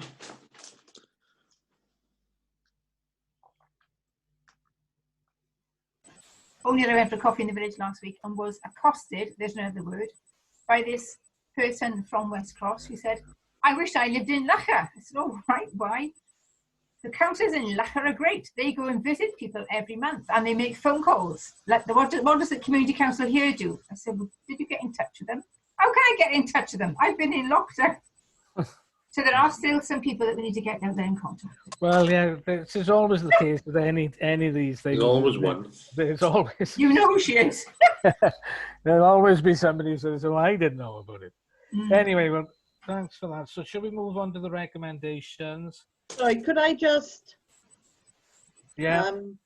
I would like to request that it's minuted our thanks to Rebecca for chairing that committee and keeping a fantastic team effort going, which you know, could have been quite a challenge. And also, if it could be minuted, to thank Claire, who just jumped in, nothing to do with her day job, and has done an absolutely brilliant job, and is straight back in there now.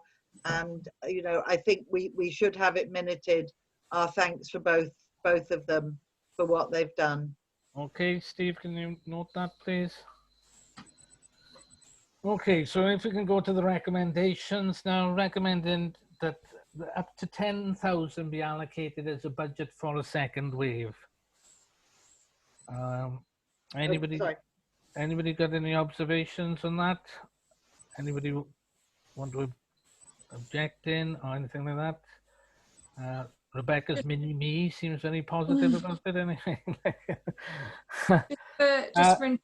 Sorry, Martin, just for information, that figure has been suggested by our RFO, and it reflects the figure that we needed to spend in the first wave, with a little bit of contingency. So it's up to 10,000. We're not suggesting we're going to go and blow that up. No, I think we're all fully aware of that, to be honest. Like, so unless there's any objections, are we okay to pass that? Yep. Yeah. Well, okay, that's passed. Chair, before sorry. we go to the next item, can I suggest that that is taken together with the item from the Environmental Committee about staff, and that we take those two issues at the end of the meeting and exclude the press and the public? Because they're to do with staffing levels. Staff issues, yeah. Yeah, that makes sense.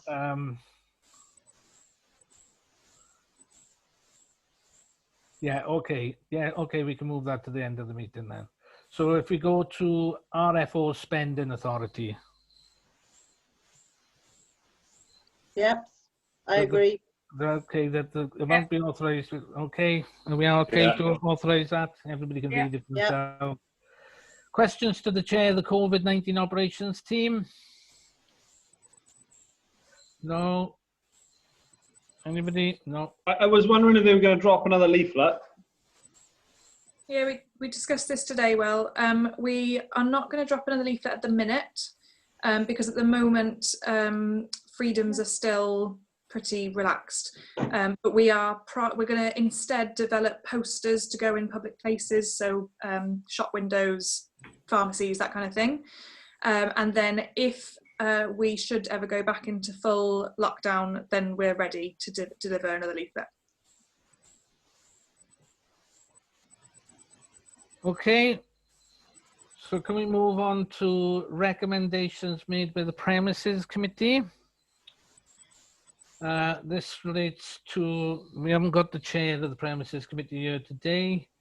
The Ostream Centre consultation, the proposed consultation of the future development of the Ostream Centre was discussed.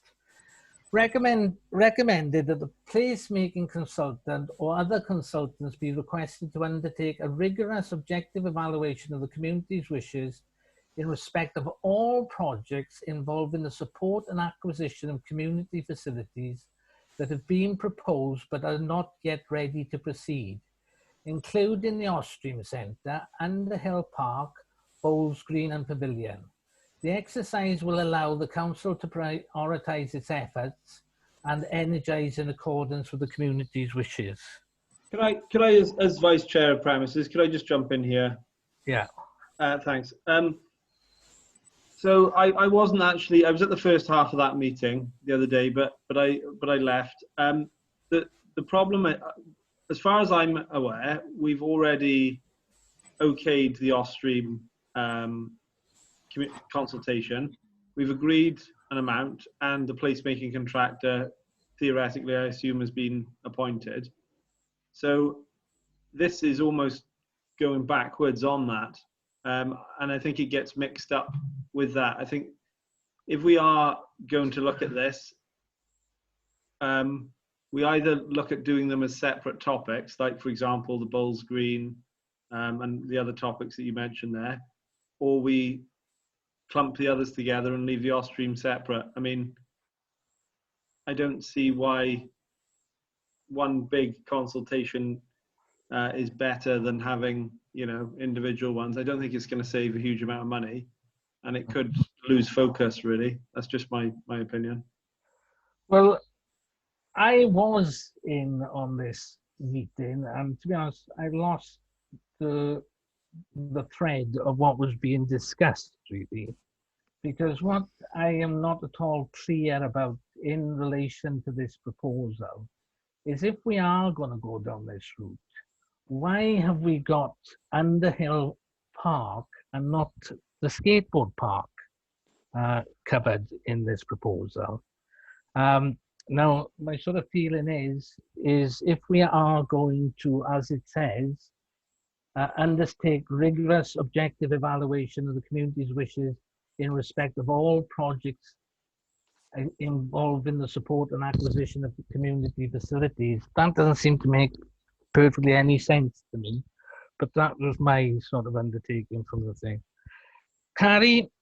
Yeah, I was at the meeting as well, and I couldn't quite understand quite what the logic of it was, as you say, regarding proposals that, as far as I was aware, had already been approved by full council. The reason the skate park was taken out was because it wasn't dependent on any additional funding from anywhere other than a commitment from MCC. The argument was that Underhill was dependent on loan applications which had yet to be made, and therefore they at the moment are not in a position to go forward in the way that the skate park was, and that's why the skate park was taken out of this consultation. That's that. I mean, I'm not saying whether I agree with it or how it was done, but that was the logic, was that the skate park already has the funding, full funding for it confirmed, and therefore it was not necessary to actually review the funding that would be undertaken or would be required to go forward with any of the other projects. Pamela? I'm reading, the exercise will allow the council to prioritise its efforts and energies in accordance with the community's wishes. What does that actually mean? Well, does that mean we're going to go to public consultation on everything? And if the public consultation says, jump into Hill, we want to make Langland our priority, do we act accordingly and not act on Underhill? That is just so woolly, it can be read in any which way, whatever. Well, to be honest, that is exactly, I think, the point I'm trying to make, Pamela, to be honest, is that, you know, based on this, we could go around and suddenly say, now, okay, we've changed our mind, now we're not going to go to Underhill, which, you know, I think on the wider community, considering everything else that we've done so far, you know, it just doesn't make sense to me. It just seemed to be a way of sort of affirming large amounts of funding being spent. I think that this was Tim's proposal, and that what he wanted to see was that the community were actually behind us in the amount of money that we were looking to commit to these three different projects. They felt that one should be prioritized over another. I'm all for wider community consultation, but as I should have said, this doesn't seem to make sense to me. Will, did you want to come in? Yeah, just with a way forward, Chair. I think everyone's a bit confused by this this proposal, really. So, I mean, I don't see why we need to do any consultation on Underhill and the skate park. I think those two are far enough down the line already. Why don't we just say, obviously the Austrian one is already done as well, as far as I'm concerned. I mean, I don't know if anyone else has got any other opinion, but I'm under the opinion that one is locked and loaded and ready to go. There's budget for it. It's been approved by full council, so that can be done. So the other locations on there, Martin, were the Bowls Green and what else? And the Pavilion. Well, so that really it's just the Bowls Green, right? So why don't we just edit this to say that we do a consultation on the Bowls Green? And then we bring the placemaker in the Bowls Green. But saying that, just sorry, I'm jumping all over the place here. But we did say we'd do a consultation, didn't we, to the tennis lot on the tennis courts? So maybe because that's one big site, maybe we just do a consultation on the whole site. So maybe we withdraw this and just Yeah, and you know, it Put seems to me, together. as I sort of said, it does seem to me to fit in with truly what our ideas have been in relation to the placemaker and what the role of the placemaker is going to be. And when we do that consultation on the tennis courts, then because it's right next to it, it kind of sits, doesn't it? Yeah. Gives the whole area. That's my sort of feeling. Carrie. Yeah. I think just to clarify on the Ostream, it wasn't to do with the relatively small amount of money that we currently have in the budget to do some initial work. It was the idea was on any major, you know, possibly several £100,000 worth of funding that we might want to be considering putting into a major refurbishment of the Ostream. So I think that's what the consultation was about. But as far as I'm aware, haven't we already agreed to do a consultation on the Ostream anyway? Yeah. Pamela? So are we really talking about future projects, not projects that have already had up to 2 years work spent and time spent on them? Is it future projects rather than the ones we already have up and running quite efficiently? Yeah, okay. Well, my feeling is that we can't okay this proposal as it stands, and that we kick it back to the premises committee for further consideration. Is people in agreement with that? Yep. Yeah. Okay. So can we move on from that then, please? Martin, Yes. sorry to interrupt you. One of my recommendations from Culture has not appeared on the agenda, and I just wondered why that was. What was the recommendations, Steve? The recommendation was for appointing a panel for the videographer for the digital archive. And that was recommended myself, Adam, Ian, Will, and you as chair be the panel. Yeah, Rob, I was speaking to Steve about this today. Surely that's for the digital archive to choose who, for the subcommittee who does that. Well, it's that committee that's, you know, I know we're going slightly off topic here, probably wrong time to do it, but like there's a committee set up specifically for that and engage in all those groups, and that's part of what they're there for, you know. I understand what you're saying, Will, but it is, as you said, it's a subcommittee of culture. And what I tried to do there in the four main people, excluding Martin, was be balanced between political party and also people I thought would have the experience to do it. But the question is, why wasn't it on the agenda? Yeah, Rob, sorry about this. Can I just explain? Aside to the debate of whether it should be subcommittee or not, it's not a decision for council, it's a decision for your committee to do. And I should have mentioned that when I looked at it, I should have come back to you, and I meant to. Apologies. But it's your committee to make that decision. It doesn't need to be referred to council. Okay, I didn't understand that. Will, are you happy with those people who I've mentioned for that? Again, it's probably best if we talk about it somewhere else. But I think, you know, the whole idea of having a committee which engages with local historian groups is so that they choose things like that. Personally, but you know. Okay, Carrie. Yeah, could I just say, when you are deciding, perhaps you could consider that perhaps instead of it being 4 men, you actually look at perhaps there being a slightly better gender balance. Good point, Carrie. Okay, Steve, we need to suspend the standing orders because we're going over our time. Yeah, that's right, Martin. Yeah.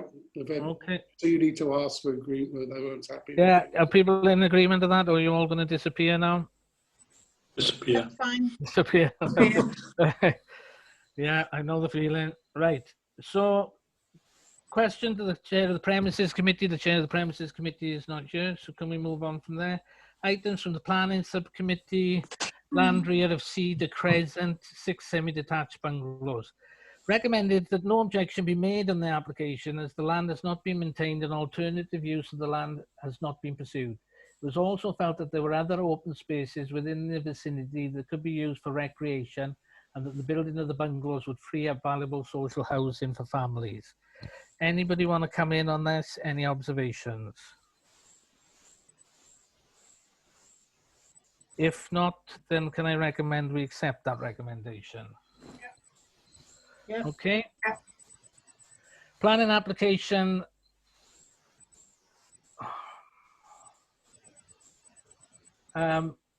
Land north of Chestnut Avenue, residential developed land of 58 affordable units. Recommended that no comment or objection be submitted to the Planning Inspectorate Wales regarding the proposed deregistration of common land at Klein Common, as the Community Council was not informed of the notice by Swansea Council and only became aware on the day prior to the closing date of the comments. This meant that there was insufficient time to obtain details of the proposed common land swap and provide satisfactory response. It is recommended that a letter be sent to Swansea Council expressing disappointment that the notice has not been forwarded to the Community Council as a statutory consultee on planning matters. Anybody want to come in on this? Any objections to this? I got one question. As I'm not overly familiar with the application, but as I understand it, the common land is to be replaced. Yeah. Somewhere else. Yeah. Could someone? It's Bishopston. It's Bishopston Way. It's Paul? it's on OneDrive. Well, the two site plans are on OneDrive. Paul put them on. Where that farm is on towards Bishopston, I haven't got a clue. I don't know exactly. It's sort of Does it join on to the current common land though? Yeah. No, totally different place. Well, totally different. Oh, I thought it actually connected. Does it not? No. It's over in Bishopston somewhere. Yeah, but it still connects with the common, doesn't it? It's all on the common, yes. Yeah. It's all on the common. Yeah, it's all on the common. Yeah, so it joins on. It's basically like taking it off here and putting it on here. Yeah. Yeah. Yeah. Yeah. Right. Okay. All right. Okay. Yeah, that was my only question. I don't know if the decision's been made actually, and Welsh. I don't know if they've made the decision, Paul. Have they? Because the meeting was Wednesday. I don't know whether they've made it. The final date was, I think, the 7th of October. Was it? It was Wednesday last week. Yeah. Okay. I mean, like I said, our recommendation is that we write to Swansea Council without disappointment that we weren't informed sooner, so we could have made a decision.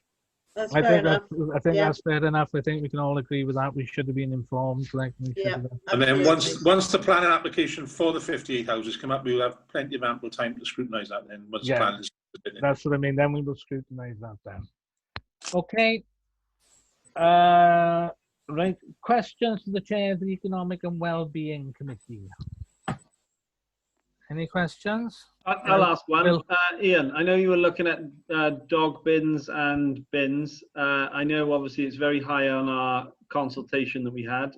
Any movement in that? Well, thank you for the question. It was a matter that I was going to raise with the chair of the environmental and with the clerk, actually. They had a meeting with representatives of the City Council this week in connection with the SLA, the service level agreement. Now, it's totally ineffective. That's clearly apparent. And we're paying roughly around £12,000 a year in additional cleansing, and it's not getting us anywhere. You know, the place is looking rather shoddy. That's the first thing. As far as the weeding goes, it's absolutely shocking. If you go to Walters Crescent, the Downs, Queen's Road, Stanley Street, Newton Road, alongside the school, Langland Road, you'll see nothing but weeds. Now, we're paying good money for this, and we're just not getting the return for it.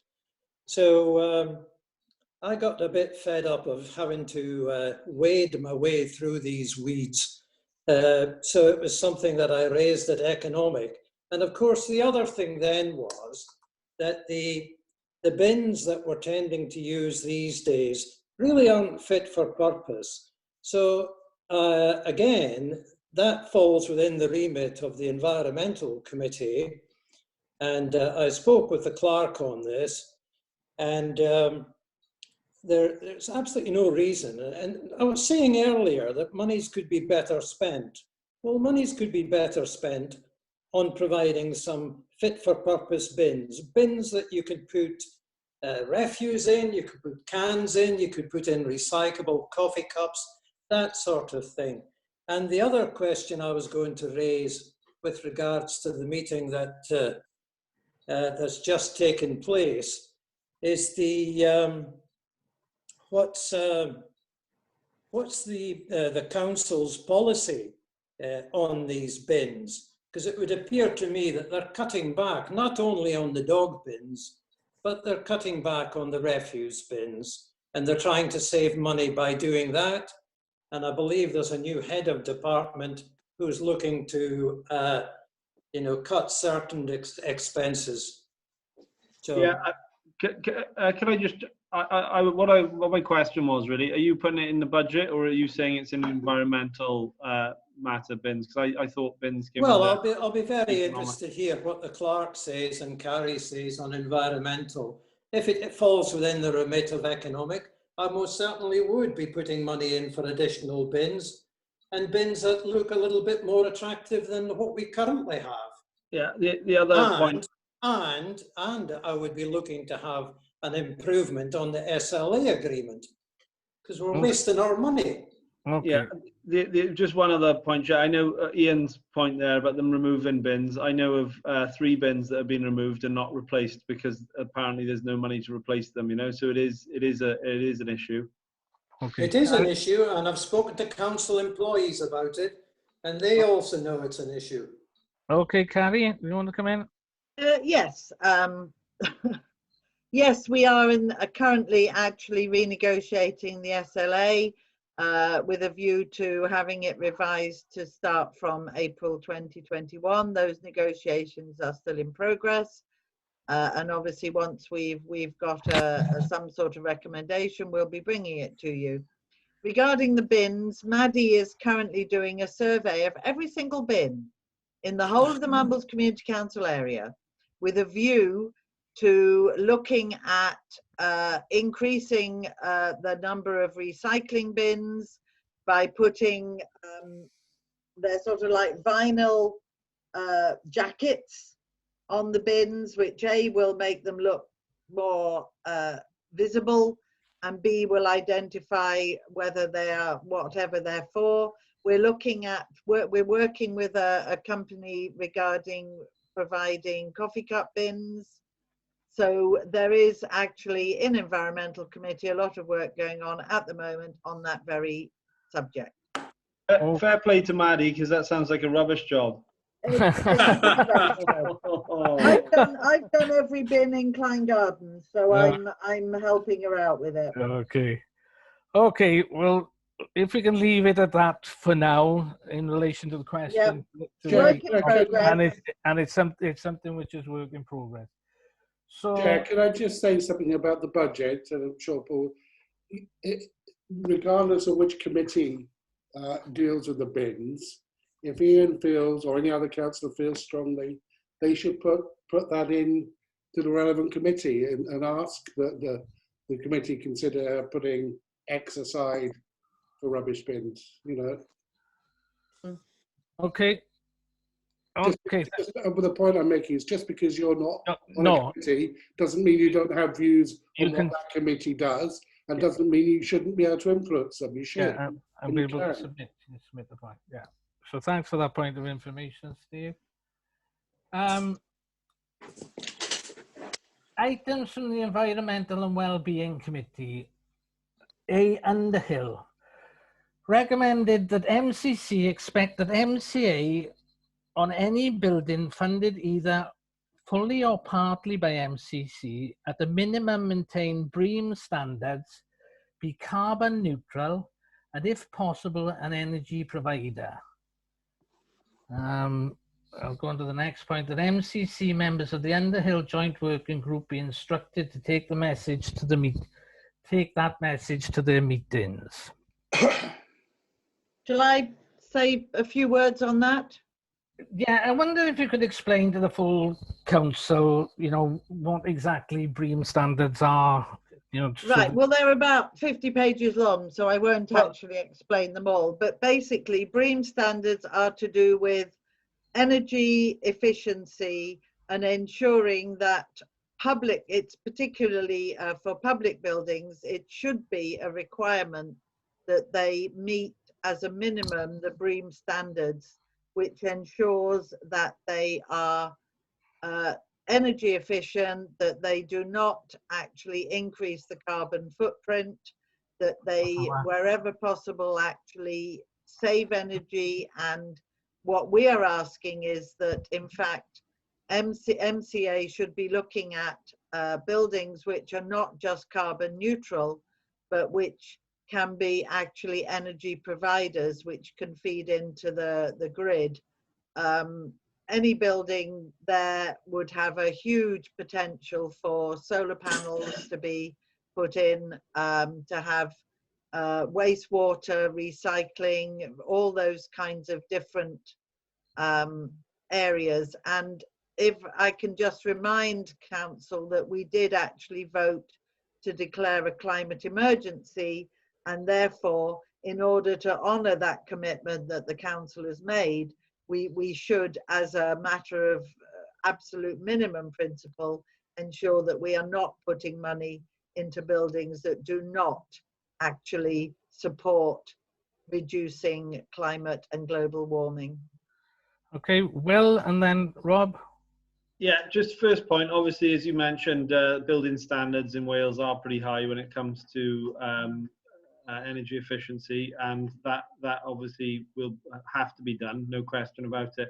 If the council wants to insist that MCA does reach a higher standard, which you know, I think is definitely worth discussion, I'd say I'm for it, without looking at the costs, obviously, but I'd say I'm for it.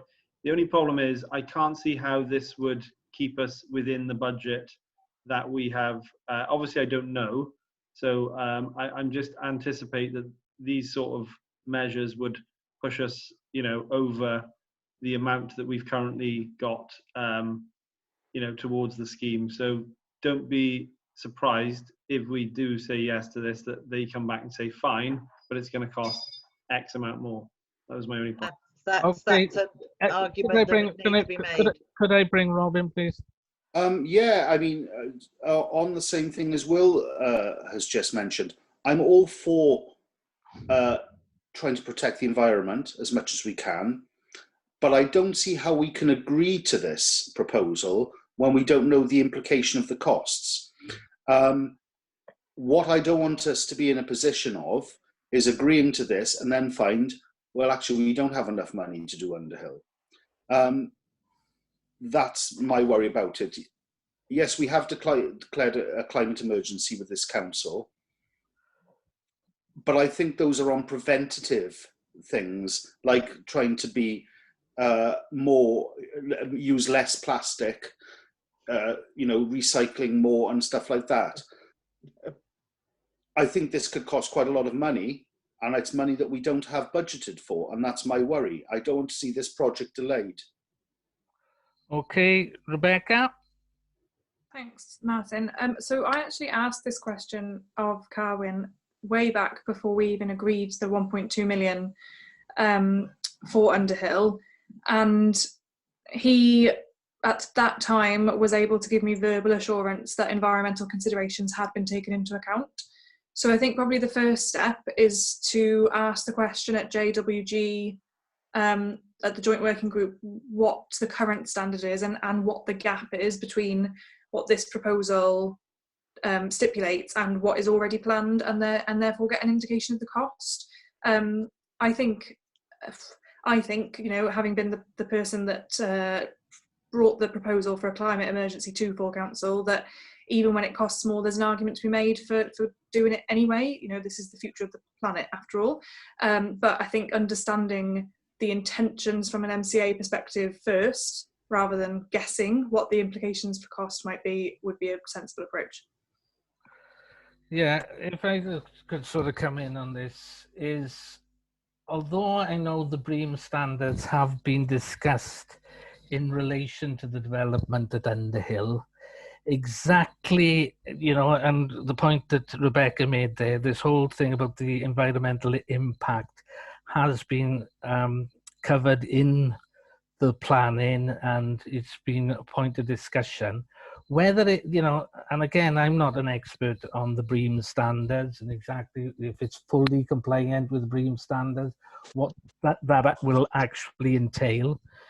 As I said, I am aware that it has been discussed at a number of meetings.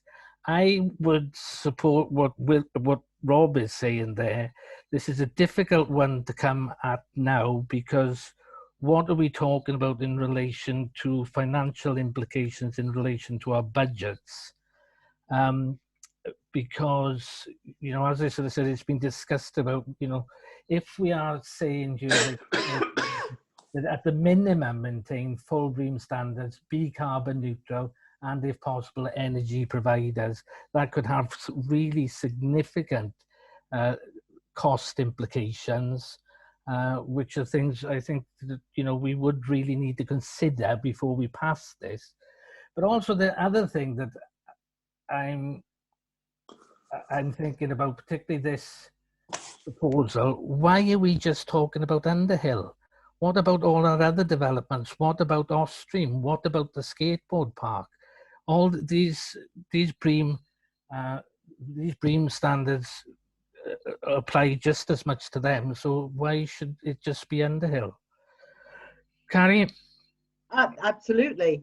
It's just that at the moment Underhill's the only one that's actually looking actively at actually building a building. I would certainly be putting exactly the same argument to anything that is done with Underhill.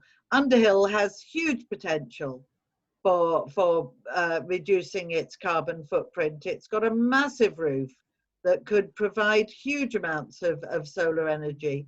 So when it comes to the position where we are looking at any sort of major work for Offstream, then absolutely we would most certainly be expecting that to comply with the same rules. The same with the skate park, doesn't have a roof. It doesn't actually use any energy.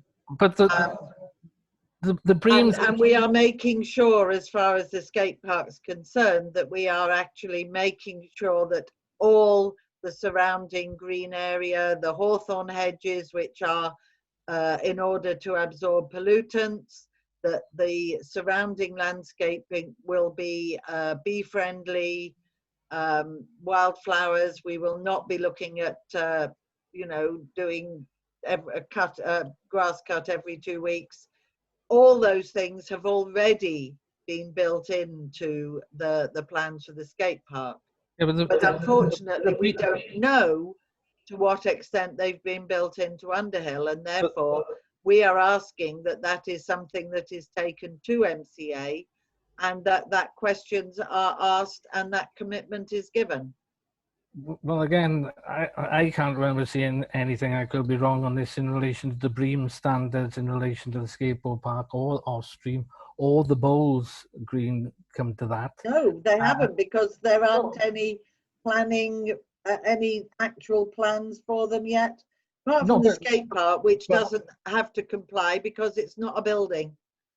Well, to my understanding, there are BREEAM standards for buildings such as skateboard park, because it applies to the materials that are being used. Yes. But that's the point that I make, and I think if we're going to be going down this route, we need to be looking at applying BREEAM standards, not to Underhill, but not just to Underhill. We need to be thinking about this in relation to anything that absolutely MCC is involved Definitely. in. Rebecca? Yeah, so I've just gone back to this document that you will all remember well. Yeah. And on the back page, is the project considerate of its environmental impact? And then the sentence is, MCA will be investigating at the technical design stage all possible avenues above and beyond the legal requirements to ensure they are setting the standards for others to follow, including striving for the BREEAM excellent standard. Yeah. So I think it would be completely reasonable for, at the next JWG, for us to just ask for an update on that. Yeah. And then see where we are. We can feed that back into environmental, and we can look then at whether that is satisfactory or whether we want it to be a bit more challenging. Yeah, well, that's what I mean. I've got no problem with that at all. I think that sums it up really.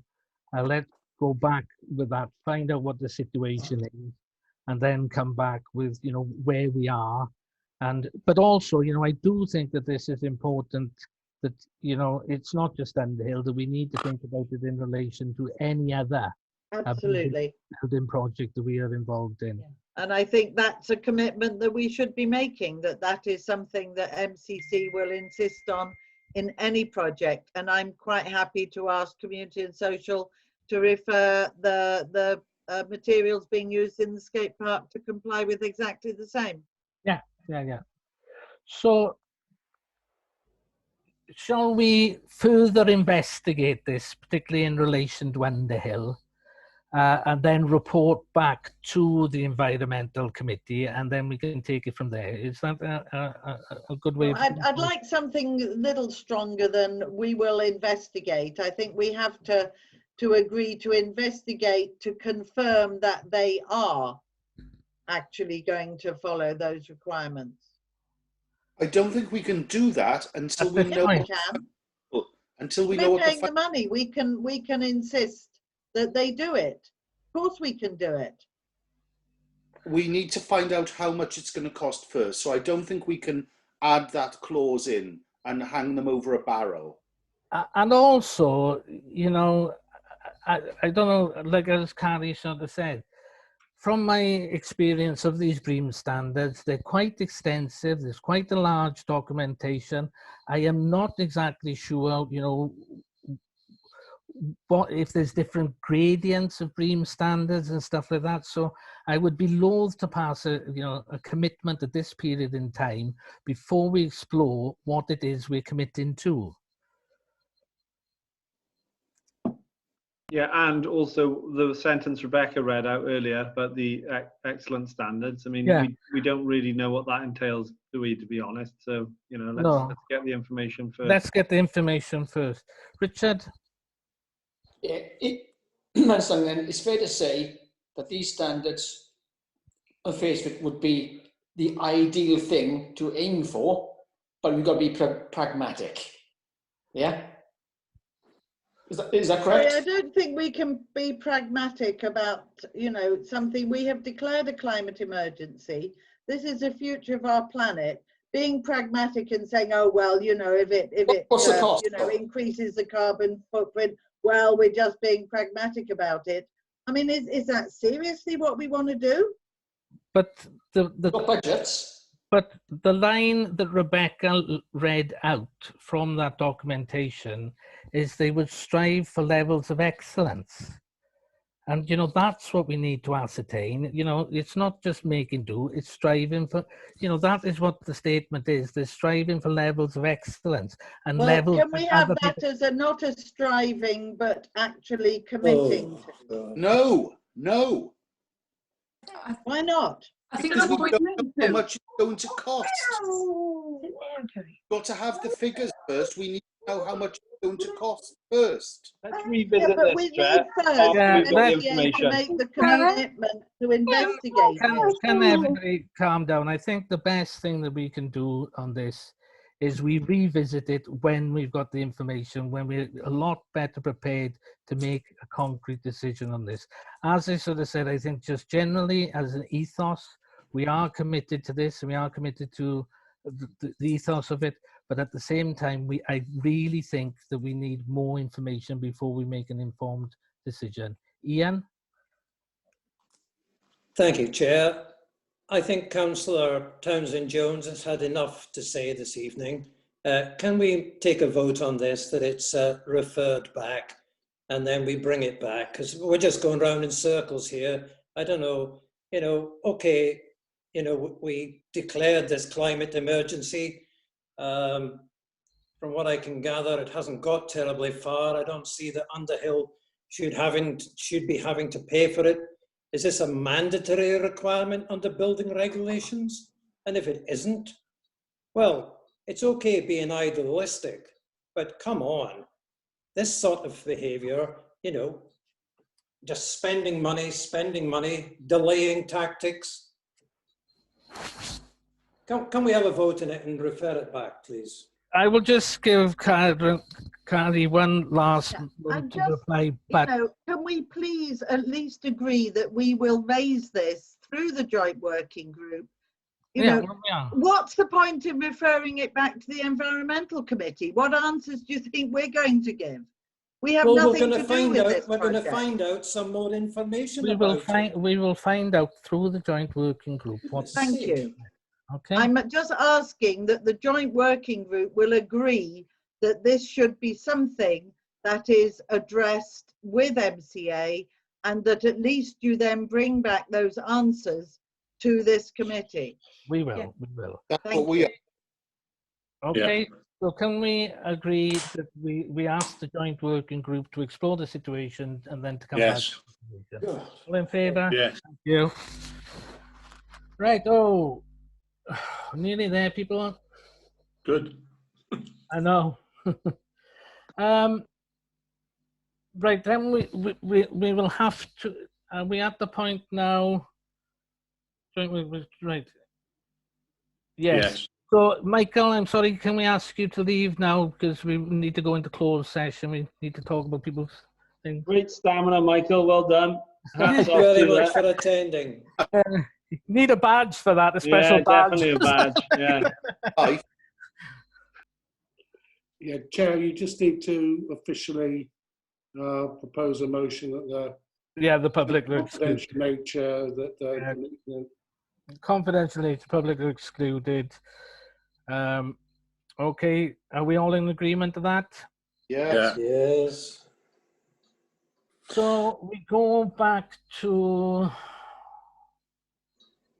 the recommendation that 15B.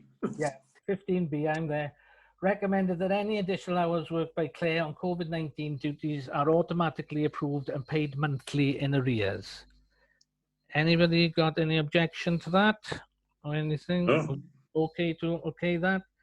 And then the next point then is environmental engagement officer to cover the additional workload that on a temporary increase in cover to cover initially 1 extra day a week to be looking at the bins, I suppose, is it? Well, amongst many, many other things. Sure. A flippant remark. You know, I don't think, I don't think being facetious about it is actually very constructive. Oh, move on, please. Okay, are we okay to okay that then? Yeah. Everybody okay with that then? Thank you. Thank you.